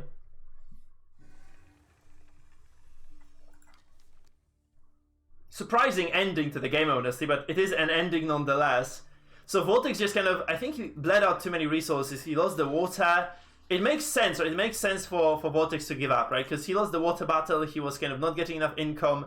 He was losing the elephant. He was losing lots of economy. You can see that this is kind of a downward slope, whereas, you know, MarineLorD was at least stable at this kind of 92 supply. So all those trades did eventually start favoring MarineLorD. He also did kill a lot of the villagers in the end with those knights, so actually he found some damage. The military was just pathetic for VortiX in the end over here, not too much to rely upon. And yeah, that is actually MarineLorD getting 1 in the series. So 1-2 right now is going to be our scoreline for the day. And now I can thank you properly. Walter says, thank you, mate, so much for those $5. Very, very, very, very much appreciated. That is just, I think this is the first time, by the way, that someone has ever used the chat feature. So, it's actually quite cool.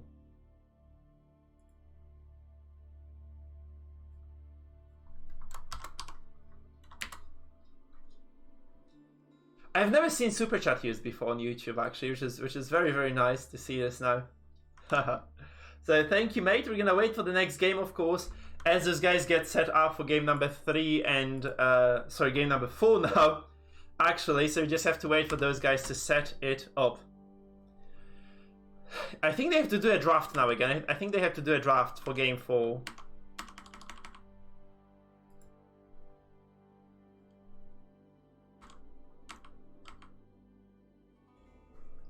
we can watch it live, so you can go to the draft, guys.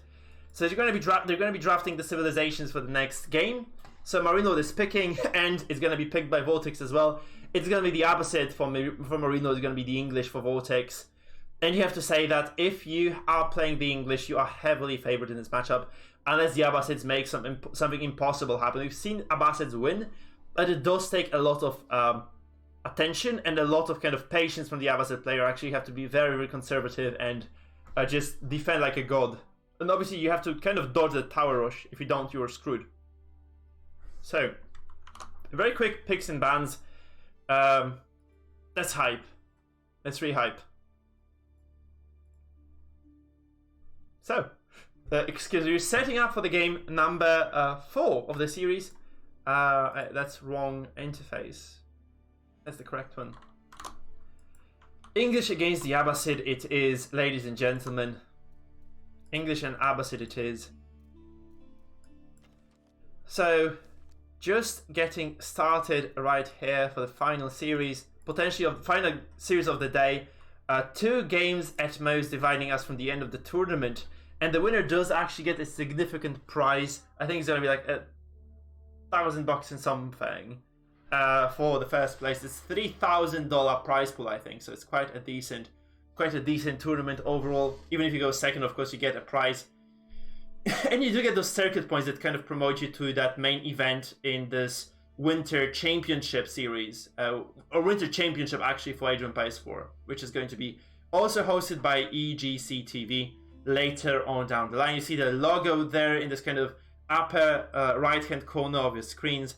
That's the org that is running this tournament, that is shaking the ground with those cool ideas, and they're actually shaping the meta with those professional players who decide to, go and practice this game and actually go commit and try to win the games, try to win the tournaments, doing their absolute best.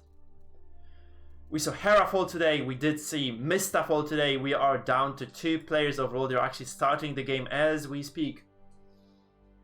And it's going to be a very interesting game number 4, because obviously lots of pressure is on MarineLorD. He was down to 0, and he needs to complete a full reverse sweep now in order to move forward and win the tournament. Not impossible, but difficult nonetheless in an RTS game, of course, where every single mistake is so heavily punished and there are so many mistakes to be made.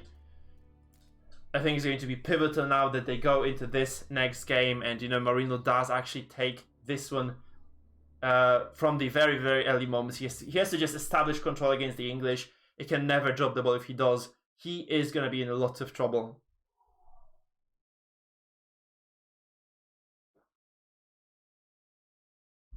So, we're just waiting for those 2 wonderful guys to load into the game number 4. 2-1 is the scoreline, guys. The story is amazing. The stream has been super fun as well, so we're just kind of going to wait for those guys to set up. 7 seconds and we'll see some excellent matchup again. I'm really curious about this because I do love Abbasids. I don't play them much anymore, but I do love them. I used to main the Civ, but they kind of felt too weak for me. I was kind of not... maybe too good at micro. I do think MarineLorD does actually have what it takes to micro play. So, in the south, in the blue, it is going to be MarineLorD playing as the Abbasid dynasty. He's going to go very heavily towards that wood, which is highly indicative of this being a water map of sorts. You'd guess, right? Is it Mongolian Heights? It is Mongolian Heights. And now, it is going to be our fan favorite right now in the red, 2-1 in the series, playing as the English. It is going to be VortiX. 1 game away from taking the series, taking the grand prize, taking all those circuit points as well. He is going to really have a nice advantage here if he does pressure his opponent properly. I haven't really seen that much VortiX English play though, so I'm very curious as to how exactly this progresses. So both players opening with double scouts, I think. So there's 1 scout over here. There's also a lot of sheep to be had on this. Now you have to remember, Mongolian Heights, very, very rich in sheep. So if you can actually just go with those 2 scouts and gather them, you can go up to like 15, crazy number of sheep, like 15, 20 sheep at the very least. You can see actually the English player is going to go towards the sheep, so towards the food and gold. So he's not going to go towards those wood lines. The Abbasid player, on the other hand, he's going to go towards that dog very early on. I wonder what the plan for MarineLorD is, because honestly, longbows are one of the best units in the early game that counter those fishing ships. So if you play against the English on the water, you have to be very, very cautious not to lose. One of the kind of nice responses I've seen so far is actually placing a tower over here. So you can kind of preemptively, you know, harass those archers so that they cannot really reach your fishing boats without kind of being harassed by your towers. So that might be the play. You obviously do need to actually get those emplacements as well, so you need to get those arrow slits. But you can secure this kind of, I guess, a wall here, and the tower here is going to basically solve the game for you, and in the early phases anyway, because this is going to mean that, you know, your fishing boats are going to be very, very difficult to reach. The other kind of nice heads-up Abbasid play we've seen is obviously mass cavalry, just kind of dropping those stables, like 2 stables very early on, in a hidden location, just kind of getting those horsemen out and just, you know, maybe taking over the game this way. But 2 stables are going to cost 300 wood. I don't think MarineLorD is going to have enough to afford them anytime soon. Now, this being said, on the other side of the map, VortiX is very close to aging up already, and it's going to take additional time. This is going to be a very, very nice, sweet timing for VortiX, by the way, because he's looking at, I think, like 4-minute-ish age up at this point. Like if he gets the food in and he just kind of does start the age up. You can see how many sheep he has, by the way. Is it like 19 sheep? Yeah, I said it's gonna be an absolutely insane amount. He got the better end of this, right? I don't think MarineLorD does actually have enough to afford. He did afford double scouts. He just never got those sheep back home. And there's actually going to be a nice scout fight over here. So MarineLorD not only does actually have like later age up, but he's also going to have to fight those scouts right now.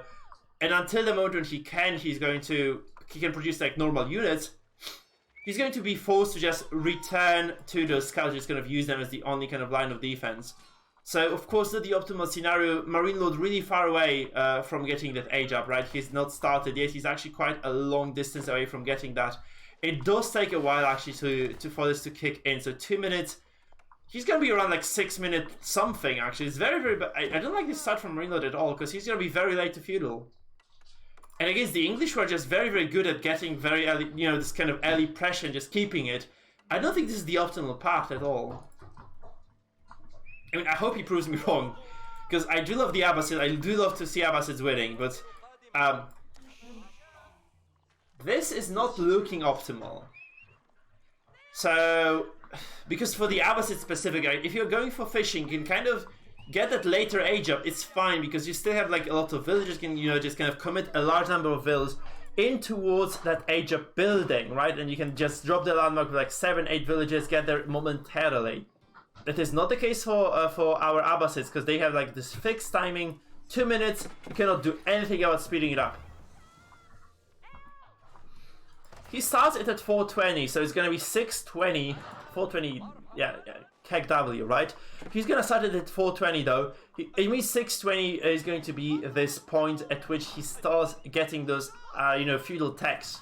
Whereas, of course, MarineLorD is going to be feudal in like 2 or 3 seconds from now. He's gonna start producing those longbows like a madman, and he's just gonna pump out a massive, massive number of those. And there is no defensive infrastructure, you have to say that, you have to remember, for VortiX, so for MarineLorD, he has nothing that protects those towers. Yeah. He needs to do this indeed, yeah, he has to just kind of get this done. And the problem is, like, how does he do this now? He has no towers yet, he is very late with those walls, so this is super late for the wall up.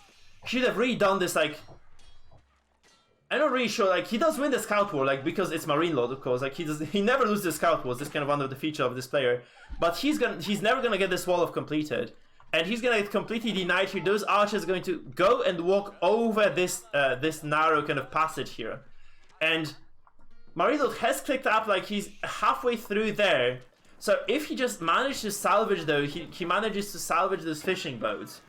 If he does that, he is eventually going to have an opening, right, to fight this with light cavalry, but it's going to be still a ways off. And I do think that VortiX does recognize the cavalry is going to be his kryptonite. He's going to drop that extra barracks somewhere. He's going to keep on the pressure. You can see that actually there's going to be some offense over here on those boats. He loses 2 from the get-go. I think those are 2 fishing boats being dead. And there's actually 2 more garrisoned right now into that dock. Healing inside, by the way, which is kind of neat. But those 4 boats are not doing too hot at all. Now MarineLorD, as I said, he has 300 wood, which is no coincidence, by the way. This is 300 wood that it takes to go up to double stable. So he's probably just gonna go age up, just drop the double stable, and just, you know, enjoy his cavalry. Actually, no, he's actually going to go up to a Dao first. So he's going to build a Dao first. He's going to definitely get a stable. He's going to try to look for some sort of engagement. I do believe that VortiX is not stupid, though. He knows what's up. He probably does have what is going to take to answer those units. I'd really love to see VortiX just kind of cross over right now, to be honest, and just get a tower somewhere. Like, getting a tower here is going to obviously deny any sort of repairs, and the arrows do eventually wear down those fishing boats. Actually, there are no boats garrisoned for MarineLorD. I'm surprised he ungarrisoned some of those. There's a Dao right now, so he's going to fight with those archers, but MarineLorD has actually lost a lot of this fishing fleet. So this investment, kind of late feudal, was not really playing in his favor at all. He could have invested that wood somewhere else, or he could have invested that wood like here to build like a few towers, like first just kind of get some sort of defensive infrastructure. That was a very greedy opening, and he really gets punished for it very hard. So he gets nothing out of this water play. So there are two fishing boats. They're obviously good, like 2 extra villages, but you are actually up against a critical mass of archers. Like, those are longbows no less, so they're gonna actually pressure you quite hard. You're up against a lot of different things that are going to kill if you don't defend against them properly. And you can kill off this villager. Actually, this is actually a very nice pickup from VortiX. VortiX is going to deny. So MarineLorD is gonna deny this dock from going down. So the English are not going to have an easy time on the water. But you have to say, those archers are going to be very, very frustrating to deal with for MarineLorD at this point. So VortiX does seem to have nice control here. VortiX does seem to have nice control. And you cannot just, I don't think this is a good play. You need like 5-6 horsemen right now to win this. You need I think you need at least 2 more horsemen here to actually take this fight against the archers. I do not believe that this is something that the archers can win. I might be wrong. I hope he proves me wrong here. But I've seen like people throw away those horsemen like for nothing very, very frequently. So he's going to try to evacuate us actually. So I do think VortiX knows better than me that this is not a fight he can win. Maybe the upgrades are the kind of decisive factor here. But you can see that this is actually 1 horseman dead already. He does miss micro this. He does kill it eventually. But yeah, those are going to eventually chop him down, I think. He's going to be like a nice organ harvesting from those archers here. A 2nd horseman does go down actually. So it's just an even trade. I think you want to just obliterate this force. You want to surround those units and obliterate them, not just gonna fight them like this. So I guess he just wants to take the pressure off, but he does lose the trade. So that's actually correct. VortiX does win the trade and MarineLorD does lose it. And honestly, throwing like those kind of early units as a player who's on the defense is going to hurt you quite a bit. That's not nice at all for MarineLorD.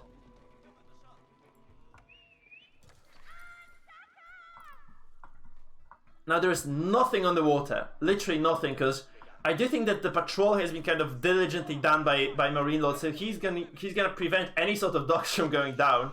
But he's also going to have a single dock of his own that's not really doing much. There's a single Dao being produced again, and the English are gonna go and amass a nice force of infantry and archers now. So I do think you'd like to build some spears if you are actually playing as VortiX. The problem, of course, here is for VortiX that he can. For VortiX it is that he cannot just cross the river nicely, because there are going to be those Daos unless he just, unless of course MarineLorD just kind of closes his eyes and allows this to happen. Those Daos are just going to be this permanent force that blocked any sort of passage. So if you want to have any hope of actually just going past this, you probably have to choose another shallow, like maybe the northern one or something. And you have to say MarineLorD has been able to get a nice force of cavalry and archers. And he's building 3 villages essentially. Like 50% cost is just 25 food for villagers. It is like a lot of kind of nice potential for production, right? You can have like a lot of nice openings to keep producing those villages as you go forward. He has double stable, he has a single blacksmith, getting this archer defense upgrade as well. Obviously, VortiX working with +1 projectile attack as well, so it is going to be a relatively even match overall for now. It is actually VortiX is trying to defend this, so I think MarineLorD can actually safely build a few fishing ships right now, which is he's doing, by the way. But he's actually trying to find a nice opening here on those nodes, right? So you can try to attack those farms, you can try to kind of just distract your opponent a little bit, force them to maybe move the villages away. You cannot dive the English TC with horsemen, it's never just gonna work nicely, because those TCs are just really, really strong. And horsemen have extremely low PS armor, so just 1 baseline, I think, +1 is going to give them a little bit more. +2 is just still not enough. I think they're just going to be absolutely shredded by the TC. And obviously raiding against an English TC is like twice as dangerous as against any other, so This is not going to be a nice fight. This is not a fight you want to take.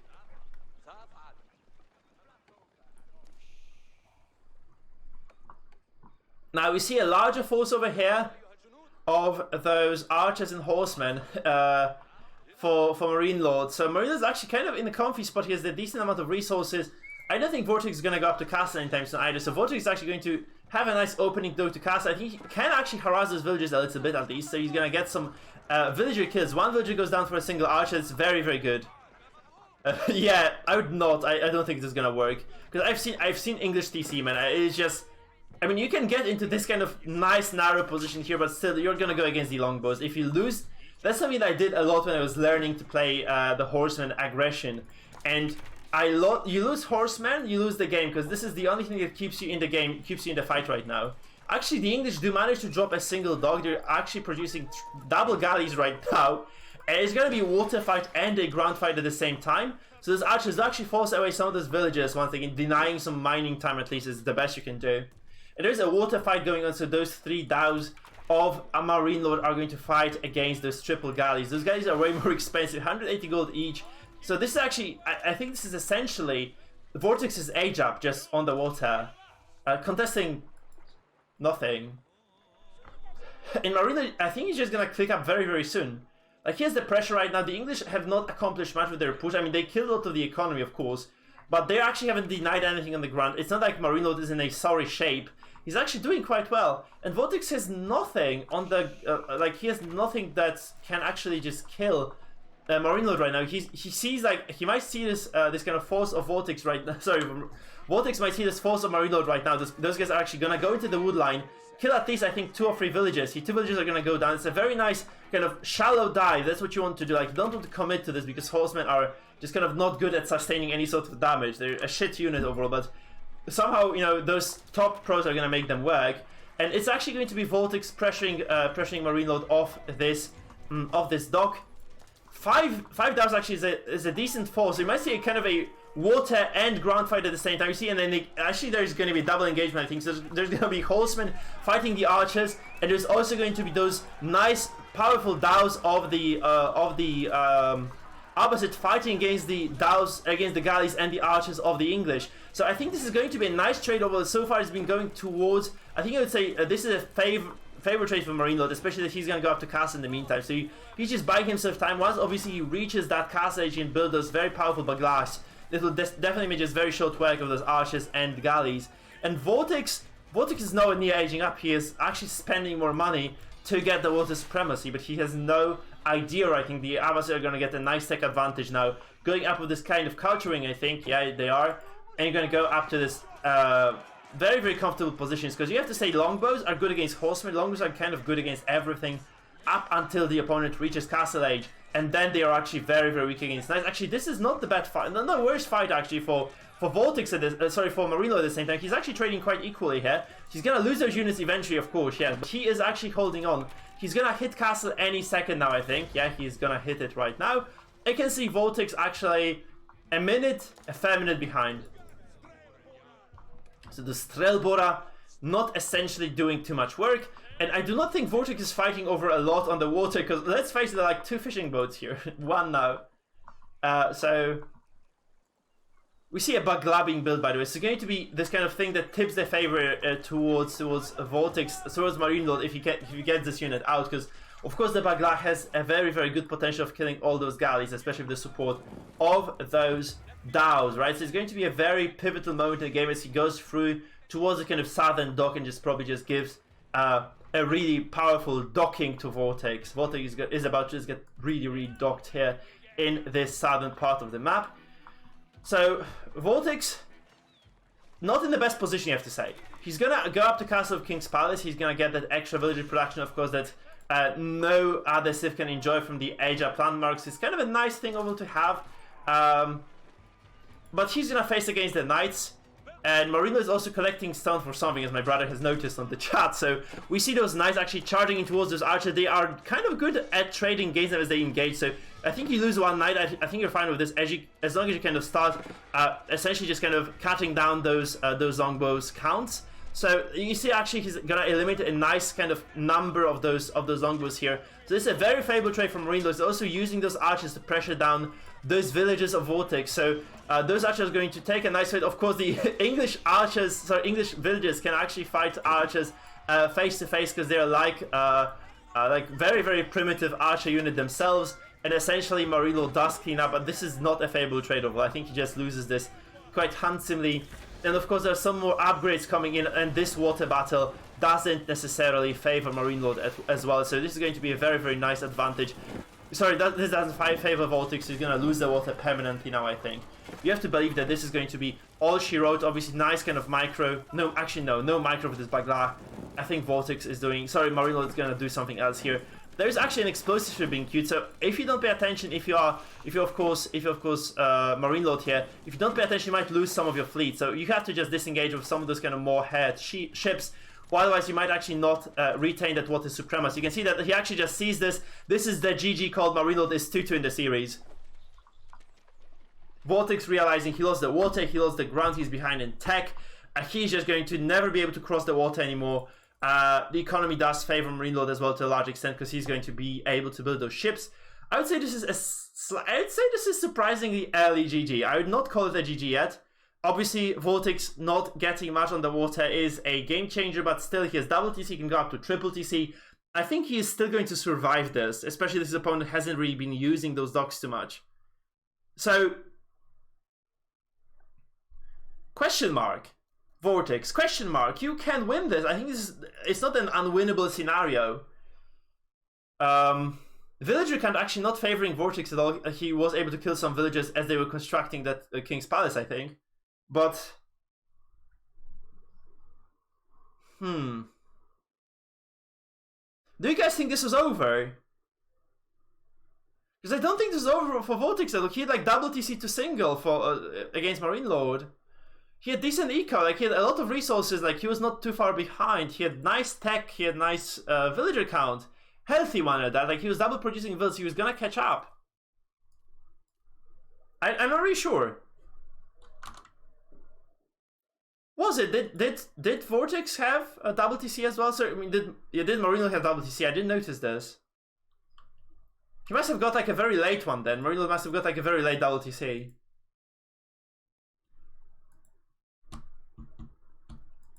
Anyway, very, very, very late. I mean, this is a very early G. I think this is something that would tilt me. I'm kind of tilted by this game. I'm gonna say this.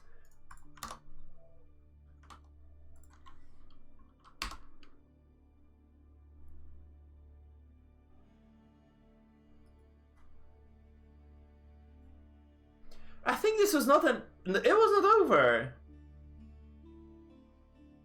So it didn't matter then. He didn't have like a large advantage anyway. I would question that GG.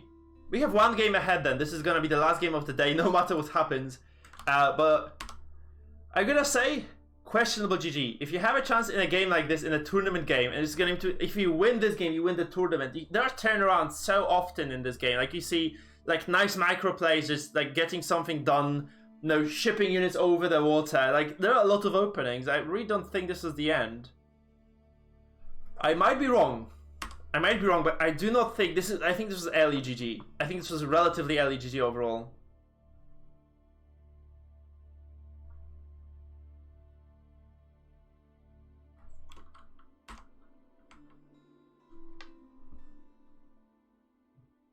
Yeah. No, but I think English... I play English defensively a lot. I think they can go on the defensive quite well, actually. I think the English are kind of good at turtling. I'm not gonna lie, I think they're kind of decent at turtling in those games.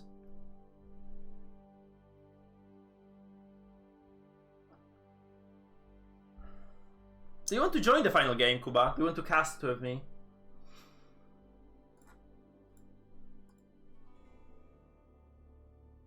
Because I can just stream for you on Discord, we can just cast it together if you want to. Okay, sure, no problem. No problemo. We just have to wait then for those guys to get ready and we'll cast that final match of the day. I thought like MarineLorD broke down actually. I thought he was just done for. I'm surprised that it wasn't the case actually.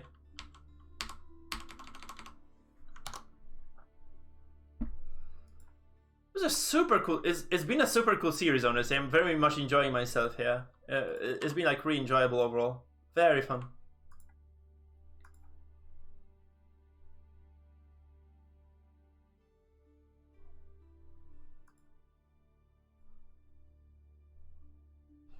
So guys, we just have to wait a little bit. I am going to once again encourage you to subscribe to the channel if you are not subscribed to YouTube yet. If you're on Twitch, you can click the link to YouTube. I have lots of casts, by the way, there. So if you're interested in Age of Empires 4, I stream and I cast.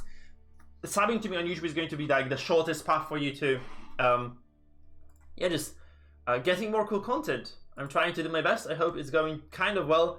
And if you guys are enjoying yourselves now, you'll probably enjoy yourselves as you know, there's additional casts flowing out. I have like about 20-30 casts on my channel now, so you'll definitely enjoy yourselves if you decide to actually just you know, just check them out.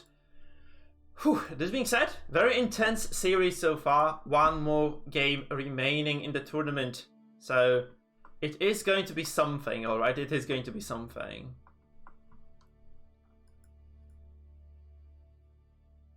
I'm curious, I'm very curious as to how it goes, but it is going to be a very cool series, no matter how it really ends now, because it was very, very tight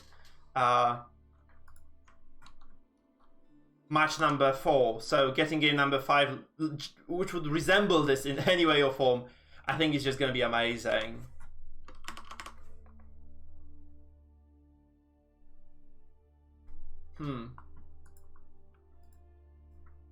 I have to wait for those guys. It's gonna be a small recess for me as I need to kind of let my throat rest a bit because I'm kind of exhausted. I've been casting for a while now.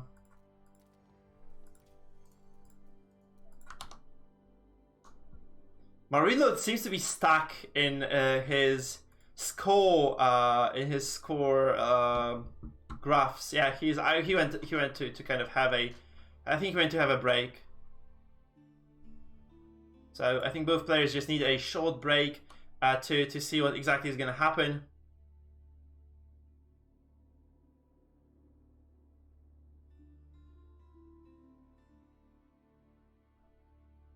Wait, is it over? How is it over?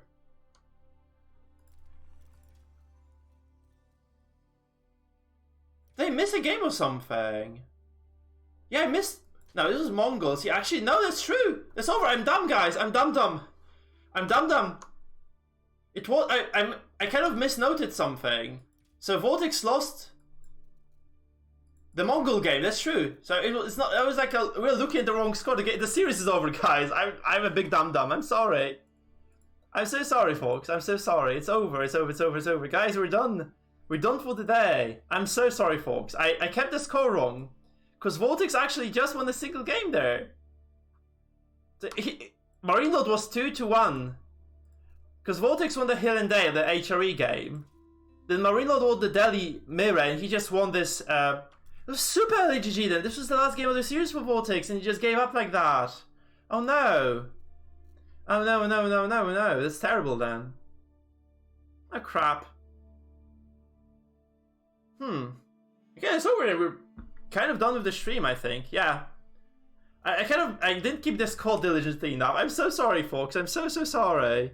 Yeah, Marine won the tournament. I'm so sorry, folks. Yeah, he just won. He just won with that game. That's very anticlimactic. I kind of misnoted the first game of the series. I noted it as VortiX winning. Obviously, VortiX had this kind of lower economy and lost. So yeah, that is it, guys. So remember to sub and follow. We are done for the day, apparently. I kind of feel like playing a few games, but honestly, I'm so tired, I don't think I can talk. So, I'm not really sure this is going to be too interesting for you guys. So please stay tuned for future streams. Follow me on Twitch, sub to me on YouTube. Enjoy yourselves as much as you can on other streams. We're going to try to host somebody now, so we're going to look for a raid. Don't go anywhere yet. You're going to try to find a nice player to host at this point. So go to Twitch if you can. So you can go to twitch.tv/Mikefield. You can obviously join the raid. So I do highly encourage you to do so. So go to twitch.tv/Mikefield and just join my raid. Here is the link. If you haven't followed me on Twitch yet, you can do so right now. If you prefer Twitch as your medium, I stream on both kind of platforms at the same time. So it is going to be that.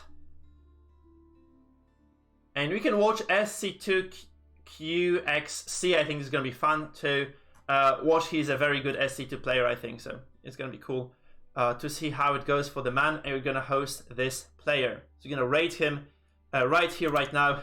Have a nice one, guys. Enjoy yourselves. And please join the raid on Twitch if you can. So see you, folks. We're going to start the raid.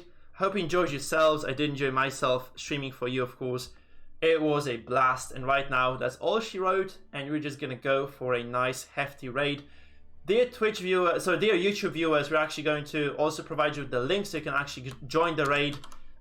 Please, if you want to support the channel, it's also kind of a nice way to support the streamer.